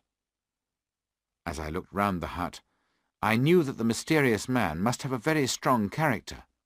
No other person could live in conditions as bad as these. There were some blankets on a flat stone where the man slept. There had been a fire in one corner. There were some cooking pots and a large bowl half full of water. In the middle of the hut was another large flat stone, which was used as a table, and on it was the bag the boy had been carrying. Under the bag I saw a piece of paper with writing on it. Quickly I picked up the paper and read what was written on it. It said, "Dr. Watson has gone to Newtown." I realized that the mysterious man had told someone to watch me, and this was a message from his spy. Was the man a dangerous enemy?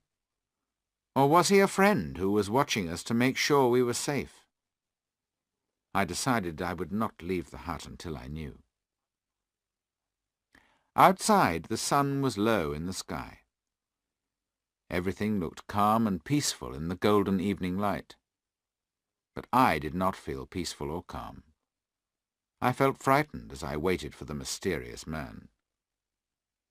Then I heard footsteps coming towards the hut. As they came closer, I moved into the darkest corner of the hut. I did not want the man to see me until I had looked closely at him. The footsteps stopped, and I could hear nothing at all. Then the man began to move again, and the footsteps came closer. A shadow fell across the door of the hut. "It's a lovely evening, my dear Watson," said a voice I knew well. "I really think you will enjoy it more out here." Chapter 13. Too Late. For a moment or two I could neither breathe nor move. Then I felt my fear and unhappiness disappear, as I knew that I was no longer alone in my responsibility for Sir Henry. The dangers all around me did not seem so frightening. The cool voice could belong to only one man in the world. "Holmes!" I cried. "Holmes!" I went outside the hut, and there was Holmes. He was sitting on a stone, and his grey eyes were dancing with amusement. He was thin and worn, but bright and wide awake. His skin was brown from the wind and the sun, but his chin was smooth, and his shirt was white. He did not look like a man who had been living in the middle of the moor. "I have never been so glad to see anyone in my life," I said, "nor so surprised." "I am surprised too," Holmes said, as he shook me warmly by the hand. "How did you find me?" I told him about Frankland, and how I had seen the boy with the food. Holmes went into the hut and looked at the food, and at the note with it. "I guess that you have been to see Mrs. Laura Lyons," he said. And when I told him that he was right, he went on, "When we put together everything that each of us has discovered, I expect we shall know almost everything about this case." "But how did you get here?" I asked him. "And what have you been doing? I thought you had to finish your case in London." "That is what I wanted you to think," he said. "Then you have tricked me, and have no confidence in me," I said. I was upset and angry because he had not told me his plans. "I am sorry if it seems I have tricked you, my dear Watson. I did not want our enemy to know I was here, but I wanted to be near enough to make sure that you and Sir Henry were safe. You are a kind person, too kind to leave me alone out here in bad weather. Our enemy would guess I was here if he saw you coming out with food or with important news. You have been a very real help to me. Your letters with all their valuable information have been brought to me. You have done excellent work, and without you I would not have all the important details I needed." Holmes's warm words of thanks made me feel much happier, and I saw that he was right. "That's better," he said, as he saw the shadow lift from my face. "Now, tell me about your visit to Mrs. Laura Lyons." I told Holmes everything Mrs. Lyons had said. "This is all very important," Holmes said. "It answers questions I have been unable to answer. And did you know that Mrs. Lyons and Stapleton are very close friends? They often meet, and they write to each other. Perhaps I can use this information to turn Stapleton's wife against him." "His wife?" I asked. "Who and where is she?" "The lady called Miss Stapleton, who pretends to be his sister, is really his wife," said Holmes. "Good heavens, Holmes, are you sure? But if she is his wife, why did Stapleton allow Sir Henry to fall in love with her?"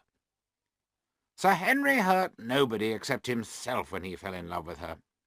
Stapleton took care that Sir Henry did not make love to her. I repeat that the lady is his wife, and not his sister. They came here only 2 years ago, and before that he owned a school in the north of England. He told you that, and you told me in your letter. I checked on the school, and found that the man who had owned it went away with his wife when the school closed. They changed their name, But the couple who were described to me were without doubt the Stapletons. But why do they pretend to be brother and sister? I asked. Because Stapleton thought that she would be very much more useful to him if she appeared to be a free woman. Suddenly I saw behind Stapleton's smiling face a heart with murder in it. So he is our enemy. He is the man who followed us in London. And the warning note to Sir Henry came from Miss Stapleton. Exactly, said Holmes. But if Miss Stapleton is really his wife, why is he a close friend of Mrs. Laura Lyons? Your excellent work has given us the answer to that question, Watson. When you told me that Mrs. Lyons was getting a divorce, I realized that she hoped to marry Stapleton. He told her that he was unmarried and that he wanted to make her his wife. When she learns the truth, she may decide to help us. We must go and see her tomorrow. One last question, Holmes, I said. What is Stapleton trying to do? Holmes dropped his voice as he answered. Murder. Cold-blooded murder. That is what Stapleton is trying to do. Do not ask me for details. I am about to catch him in a trap. There is only one danger, that he will act before I am ready. Another day, or perhaps 2, and I shall complete my case. Until then, you must guard Sir Henry very closely. You should be with him today. However, what you have discovered is very valuable. As he finished speaking, an awful scream, a long cry of pain and horror, broke the silence of the moor. The sound turned my blood to ice. "Oh, my God," I whispered. "What is that?" Holmes had jumped to his feet. "Where is it, Watson?" he whispered, and I could see that he was shaken by the scream. The hopeless cry came again, louder, nearer, and more terrible than before. With it came a new sound, deep and frightening. "The Hound!" cried Holmes. "Come, Watson, come! Great heavens! If we are too late—"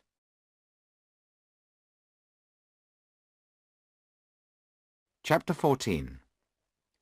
Death on the Moor. Holmes started running over the moor, and I followed him. From somewhere in front of us came one more hopeless scream. It was followed by the sound of something falling heavily. We stopped and listened. I saw Holmes put his hand to his head. "He has won, Watson. We're too late. I was mad not to act sooner. And you, Watson, look what happens when you leave the man I asked you to guard. But if the worst has happened, we shall see that Stapleton doesn't go free."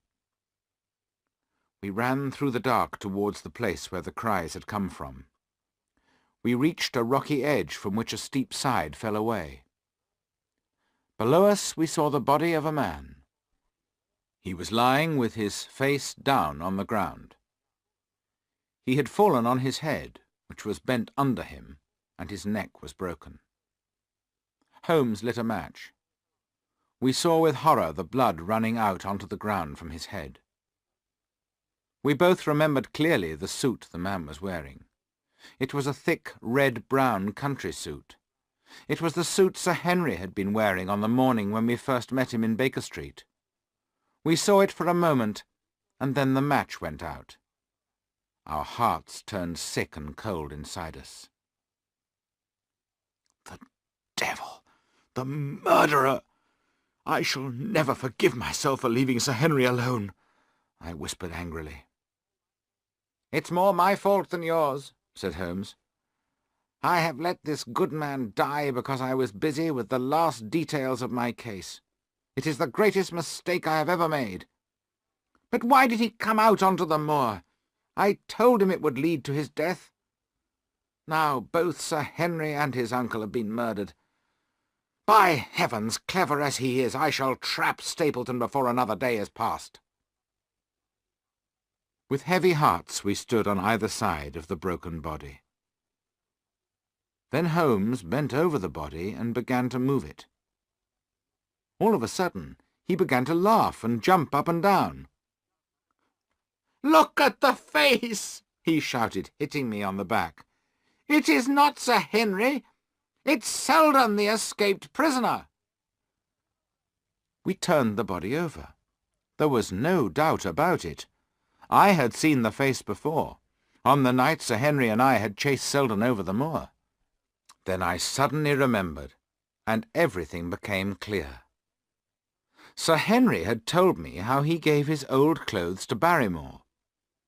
I realized that this suit had been among the clothes Barrymore had left for Selden, and I told Holmes. "Then the clothes have caused the death of the poor man. The Hound had been given something of Sir Henry's to smell, so that it would pick up his scent and follow him. I think that is why the shoe was taken from the hotel in London.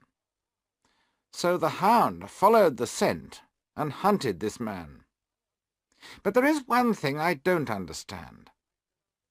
How did Selden know that the Hound was following him? We know he ran a long way. He was screaming for a long time before he fell, and we could hear that he was running as he screamed.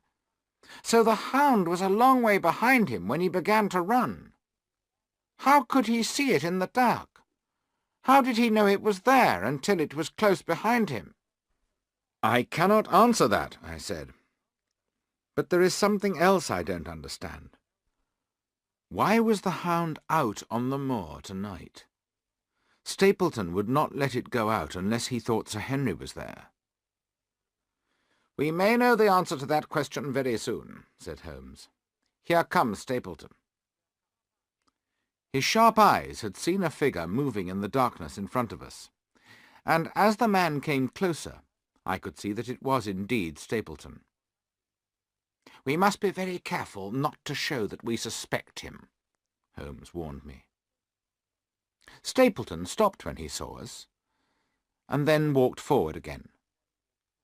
"Dr. Watson, is that you? I didn't expect to see you on the moor at this time of night. But, dear me, what's this? Somebody hurt? Not... Don't tell me that it's our friend Sir Henry." He went past me and bent over the dead man. I heard him breathe in quickly. Who is this?" he asked, his voice shaking. "It's Selden, the escaped prisoner." Stapleton quickly managed to hide the look of surprise and disappointment on his face as he turned towards us. He looked sharply from Holmes to me. "Dear me, how terrible! How did he die?" "We think he broke his neck by falling over the edge of these rocks," I said. "I heard a cry, and that is why I came out. I was worried about Sir Henry," Stapleton said. "Why were you worried about Sir Henry?" I asked. "Because I had invited him to my house. When he did not come, I was surprised. Then, when I heard cries on the moor, I began to worry about him. I wonder—" His eyes went quickly from my face to Holmes's.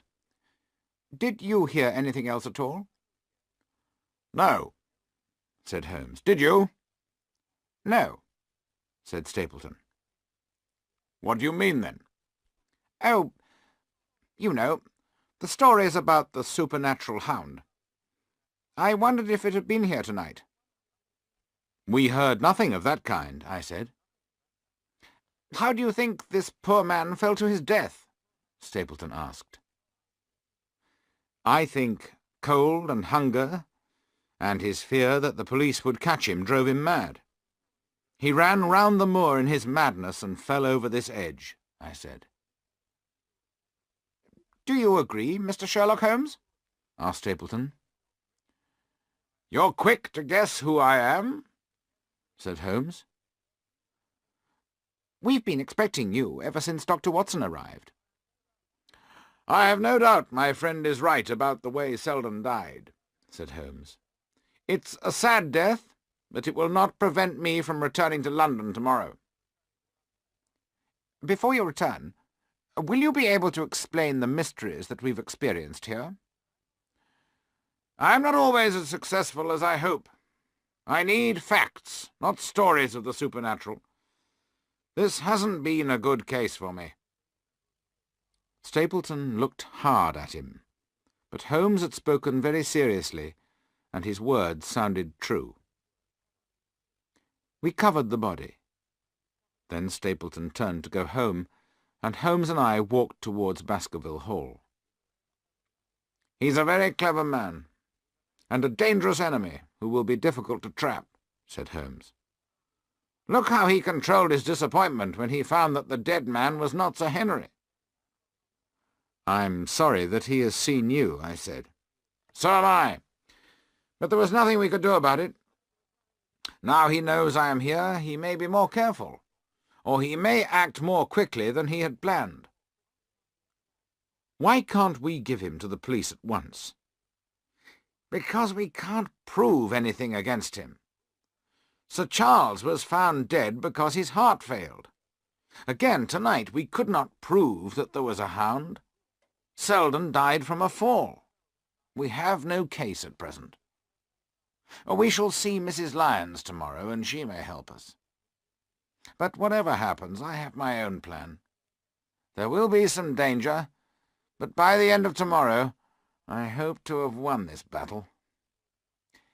He would say nothing else. Are you coming to the hall? I asked. Yes, he replied. There's no reason for me to hide any longer. But one last word, Watson. Say nothing of the hound to Sir Henry. Let him think that Selden died from a fall. If he knows about the hound, he will find it harder to face the dangers of tomorrow. I think you told me in your last letter that he is having dinner with the Stapletons tomorrow evening. And they have invited me too, I reminded him. Then you must excuse yourself, and he must go alone. That can easily be arranged. And now I think we are both ready for some food.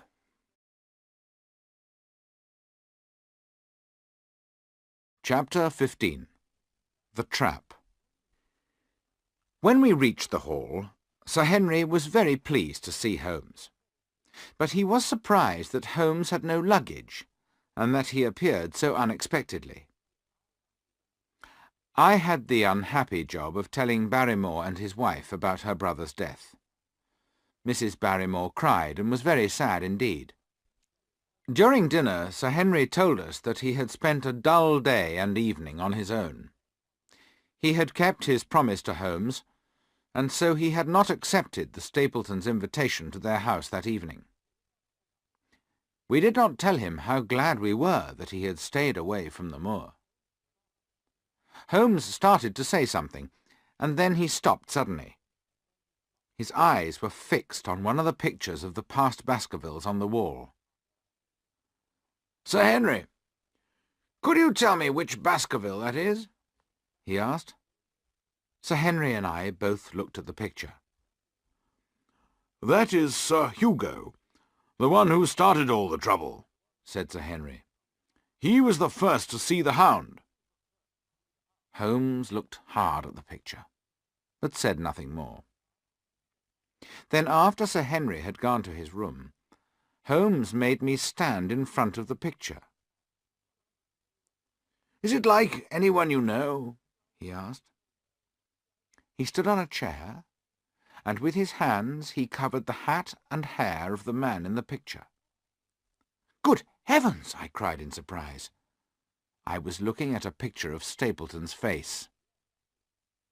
"Yes," said Holmes before I could say anything more. "There's not much doubt about it. Stapleton is a Baskerville.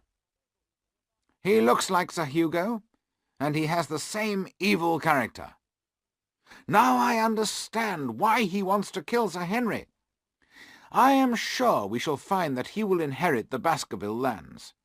And so we have one more answer.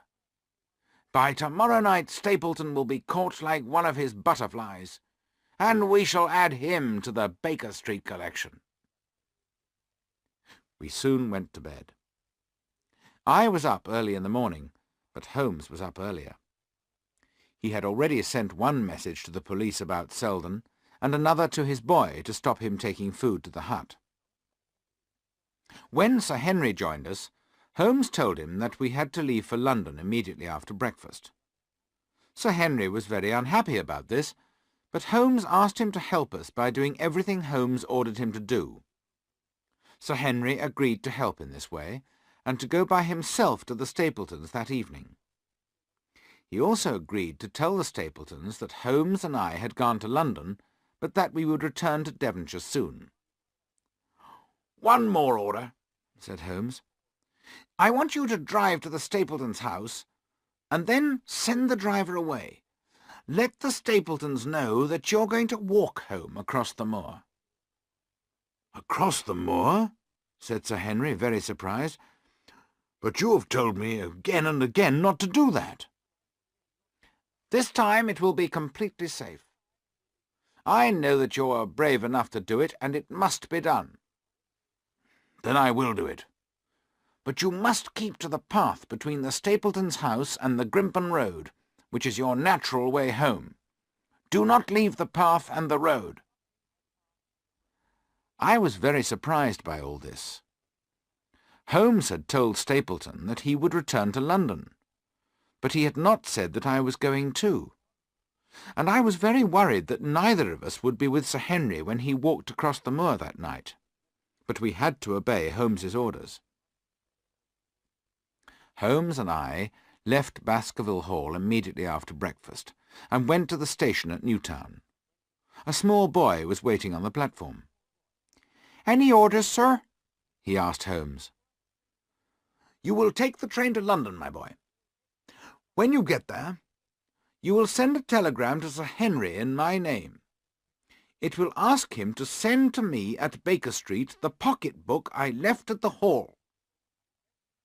I began to understand some of Holmes's plan. When Sir Henry received the telegram sent by Holmes's boy, he would think that we had arrived in London. He would tell Stapleton, who would then also believe that we were far away from Baskerville Hall. In fact, we would be very close in case Sir Henry needed us. We left the station and went to see Mrs. Laura Lyons. I introduced Holmes to her. After they had shaken hands, he said, "Dr. Watson has told me everything, Mrs. Lyons. We see Sir Charles's death as a case of murder. Both Stapleton and his wife are suspects." Mrs. Lyons jumped from her chair. "His wife?" she cried. "He has no wife. He is not a married man." "I have come here ready to prove that he is married, and the woman who calls herself his sister is really his wife," said Holmes. He took some photographs and papers from his pocket and showed them to Mrs. Lyons. She looked at the photographs and read the papers. When she put them down, I could see that she had accepted the truth. "I thought this man loved me," she said, "but he has lied to me. Ask me what you like, Mr. Holmes, and I will tell you the truth. I never thought any harm would come to Sir Charles. He was a dear old gentleman who was very kind to me. I would do nothing to hurt him." "I believe you, Mrs. Lyons," said Holmes. "Now, let me tell you what I think happened. You can tell me if I'm right or if I'm wrong. First of all, I think Stapleton told you to write the letter to Sir Charles and to ask him for help. He also told you to ask Sir Charles to meet you at the moor gate. Then, after you had sent the letter, Stapleton persuaded you not to meet Sir Charles after all." "Stapleton told me that he could not allow any other man to give me the money for my divorce," Mrs. Lyons said. "He said he was poor, but that he would give all his money to bring us together. Then, after I heard about Sir Charles's death, Stapleton told me to say nothing about my letter and the meeting. He said I would be a suspect. He frightened me into staying silent." "Yes," said Holmes. "But you wondered about him." She said nothing for a moment and looked down. "Yes," she said. "But since he has lied to me about marrying me, I will no longer keep his secrets." "You are lucky that you have escaped him," Holmes said. "You know too much. But I hope you are safe now. Good morning, Mrs. Lyons, and thank you. You will hear from us soon." "So, one by one our questions are answered," said Holmes as we left Newtown. "When it is over, this will be one of the most famous cases of our time. And now it has nearly ended. We must hope that it ends safely and successfully." Chapter 16. The Hound of the Baskervilles. That evening Holmes and I drove across the moor until we could see the lights of the Stapletons' house in front of us. Then we got out and began to walk very quietly along the path towards the house. When we were very close, Holmes told me to stop. He took his revolver from his pocket, and I did the same. "We shall hide behind these rocks," he whispered. "Watson, you know the house, so I want you to go forward and look through the windows. I want to know where the Stapletons and Sir Henry are and what they are doing. Take great care, because they must not know that somebody is watching them." Very carefully and quietly I moved towards the house. I looked first into the dining-room window. Stapleton and Sir Henry were sitting and smoking their cigars, but there was no sign of Miss Stapleton. I moved round to the other windows, but I could not see her in any of the rooms. I went back to the dining-room window, and as I looked in again, Stapleton left the room and came out of the house. He went to a hut beside the house and unlocked the door. I heard a strange sound coming from the hut, but I could not think what was making the noise. Then Stapleton locked the door and went back into the house and into the dining-room. I went back to Holmes and told him what I had seen. He wanted to know where Miss Stapleton was, and I had to tell him twice that there was no sign of her in the house. The moon was shining on the great Grimpen Marsh, and a fog was rising from it. Holmes watched the fog and began to look worried. The fog was creeping up from the marsh towards the house. We were hidden near the path, which was on the far side of the house from the marsh. "The fog is moving towards us, Watson, and that is very serious," said Holmes. "It's the one thing that could make my plans go wrong." As we watched, the fog, which had crept as far as the house, began to flow round it. Angrily, Holmes hit the rock in front of us with his open hand. "If Sir Henry doesn't come out in the next quarter of an hour, the path will be covered by the fog. In half an hour we shall not be able to see our hands in front of our faces. We must move back to higher ground above the fog." We moved away from the house and out of the fog, which was creeping slowly along the ground and hiding the path from our view. "We must not go too far," said Holmes. "If we do, Sir Henry may be caught before he reaches us." Holmes went down on one knee and put his ear to the ground. "Thank heaven! I think I hear him coming." Then we heard quick footsteps on the path. After a few moments, Sir Henry appeared out of the fog and walked on in the clear moonlight. He came quickly along the path, passed close to where we were hidden, and began to walk up the hill behind us. As he walked, he looked over his shoulder again and again, like a man who is worried that something is following him. "Listen," said Holmes sharply. "Look out! It's coming!" I heard him make his revolver ready to fire, and I did the same. There was a sound of quick, light footsteps from inside the curtain of fog. The thick cloud had crept to within 50 metres of where we were hidden. We tried to see into it, and wondered what horrible thing would appear. I looked at Holmes. His eyes were fixed on the place where the path disappeared into the fog.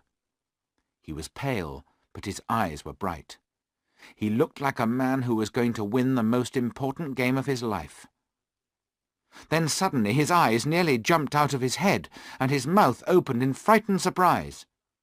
I looked away from him to see what his eyes were fixed on. When I saw the awful shape that was coming towards us out of the fog, my blood turned cold. The revolver nearly fell from my hands, and my whole body froze with fear.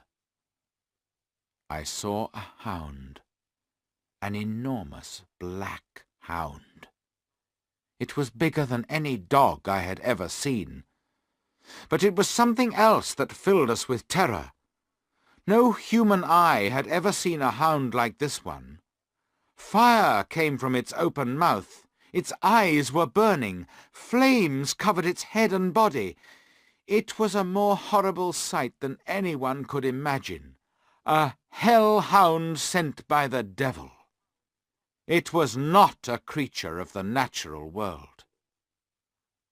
The huge, black, burning hound ran quickly and silently after Sir Henry.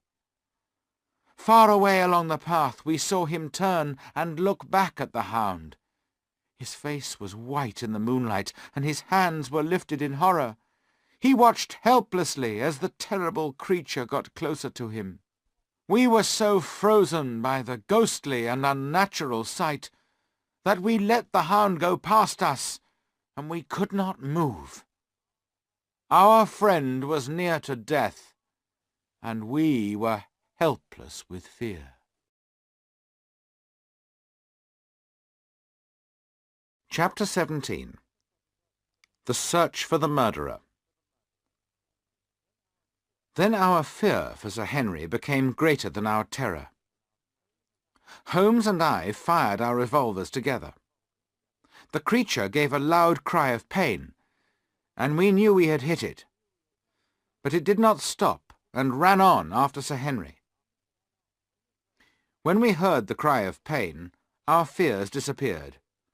This was no supernatural hound. Our bullets could hurt it, and we could kill it. We ran after it as fast as we could. I have never seen anyone run as quickly as Holmes ran that night, and I could not keep up with him. In front of us on the path we heard scream after scream from Sir Henry, and the deep voice of the hound.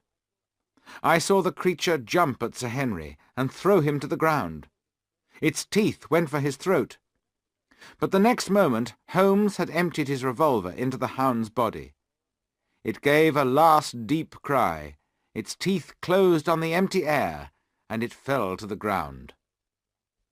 I put my revolver to its head, but I did not need to fire. The hound was dead. Sir Henry lay unconscious where he had fallen. Quickly we opened the neck of his shirt. Holmes had fired just in time, and the hound's teeth had not reached our friend's throat. Already his eyes were beginning to open, and he looked up at us. "My God," he whispered. "What was it?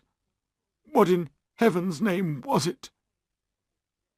"It's dead, whatever it was," said Holmes. "We've killed the family ghost forever." The creature that lay before us was as large as a small lion. Its mouth and teeth were huge. They shone with blue flames. There were rings of blue fire round its cruel eyes, too. I touched the hound's burning coat. When I held up my hand, it too seemed to be on fire. "Phosphorus," I said. "That is why the hound appears to burn in the dark. Stapleton put phosphorus paint on the hound in the hut beside the house." But Holmes was thinking more about Sir Henry than about Stapleton's cleverness. "I must apologize to you, Sir Henry," he said. "I put your life in danger. I expected to see a huge hound, but not a creature like this. The fog gave us a very short time to control our fear, and for moments we could not move. "Never mind," said Sir Henry. "You saved my life, and I thank you. Please, help me stand up. What are you going to do now?" Sir Henry's legs were shaking so much from his terrible experience that he could not stand. We helped him to a rock. He sat there and held his head in his hands. "We must leave you here, Sir Henry, and try to catch Stapleton. We shall come back as quickly as possible and take you to the Hall. Our case is complete, but we must now catch our man." I followed Holmes along the path back to the house. "We must search the house," said Holmes, "but almost certainly he won't be there. He probably heard the noise of our guns, so he knows his evil game is finished." The front door of the house was open. We went in and looked from room to room. All the rooms downstairs were empty, so we went upstairs and looked in all the rooms except one, which was locked. "There's someone in there," I said. "I heard someone move. Help me break open this door." We threw ourselves against the door, and as the lock broke, we went in. We held our revolvers ready to fire. In the middle of the room was a figure tied to a post. We could not see whether it was a man or a woman, as it was completely covered with sheets. Only the eyes and nose were free. We pulled off the sheets and untied the prisoner from the post. It was Miss Stapleton. As we untied her, we could see long red bruises across her neck.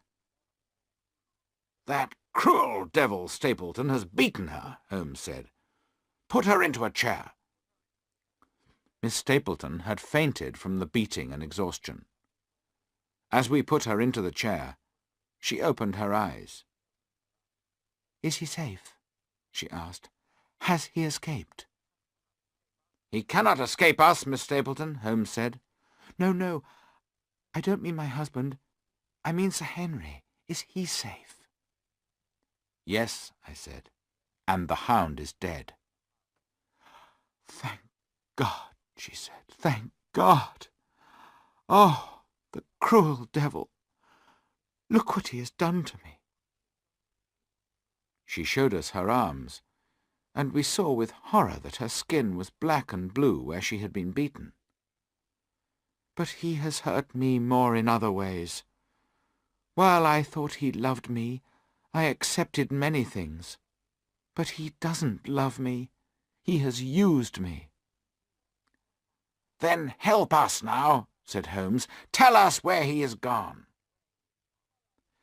"There is an old house on an island in the middle of the marsh," she said. "He kept his hound there. He also had the house ready in case he needed to escape. He will be there, I'm sure." "Nobody could find his way into the Grimpen Marsh in this fog tonight," said Holmes, looking out of the window. The fog lay like white wool against the glass, and we knew we could not try to follow him until it cleared. We decided to take Sir Henry back to Baskerville Hall. We had to tell him everything about the Stapletons, and he was deeply hurt when he heard the truth about the woman he loved.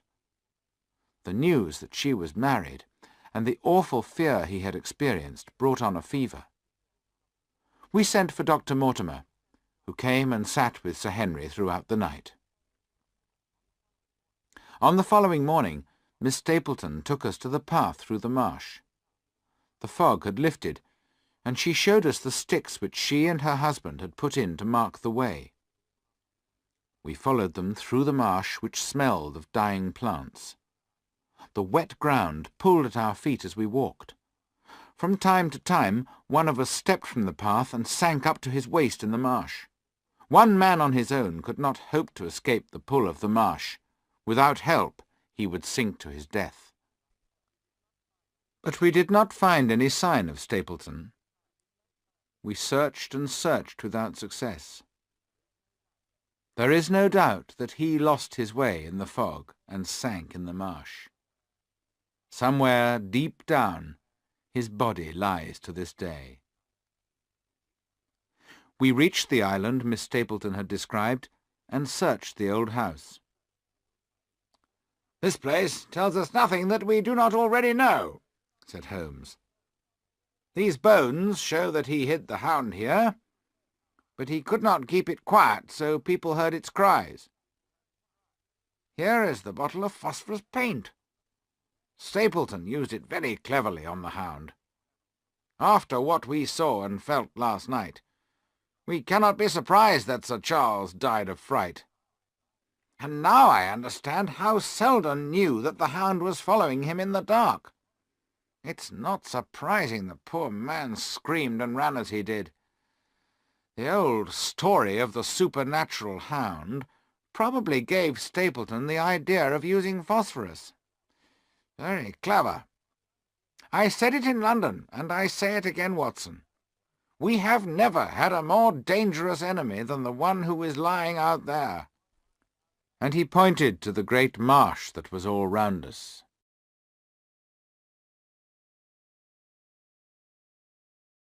Chapter 18. Looking Back. It was the end of November, more than a month after our return from Baskerville Hall. Holmes and I were sitting on either side of a bright fire in our sitting-room in Baker Street. Since our return, Holmes had been working hard on 2 other cases, and he had been too busy to discuss the Baskerville case. But now the other cases were finished, and he had been successful in both of them. I decided it was a good time to ask him the final questions about Stapleton and the hound. "The picture showed us that Stapleton was indeed a Baskerville," Holmes began. "He was the son of Roger Baskerville, who was Sir Charles's younger brother. Roger was a criminal who escaped from prison and ran away to South America. Everyone thought he had died unmarried, but that was not true. He had one son, also called Roger, whom we knew as Stapleton. Stapleton married a beautiful South American and came to England, where he started a school in the north. He discovered that he would inherit the Baskerville lands and fortune if Sir Charles and Sir Henry both died. That is why he moved to Devonshire when the school closed. When he met Sir Charles, he heard the story of the hellhound. He also learned that Sir Charles believed these supernatural stories and that he had a weak heart. Stapleton had the idea of buying a huge hound and of using the phosphorus to make it shine like the hound in the story.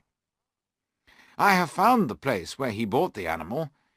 He took it by train to Devonshire and walked many miles over the moors with it so that it would not be seen near Baskerville Hall. He needed to get Sir Charles out of the hall at night. This would be easy to do if his wife made Sir Charles fall in love with her, but although he beat her, she refused to help him with his evil plan. Then Stapleton met Laura Lyons. We know that he made her write a letter to bring Sir Charles to the moor gate on that sad night. The hound, which was shining with phosphorus, chased Sir Charles down the yew alley.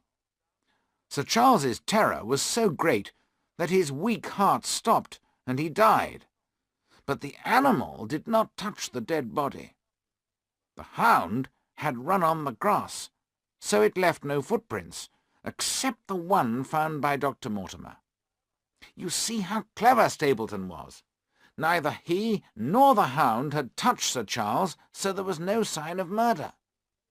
The only 2 people who might suspect him, his wife and Mrs. Lyons, could not be certain about what he had done. Anyway, neither of them would inform the police about him. Next, Stapleton learned that Sir Henry had reached England, so he went to London.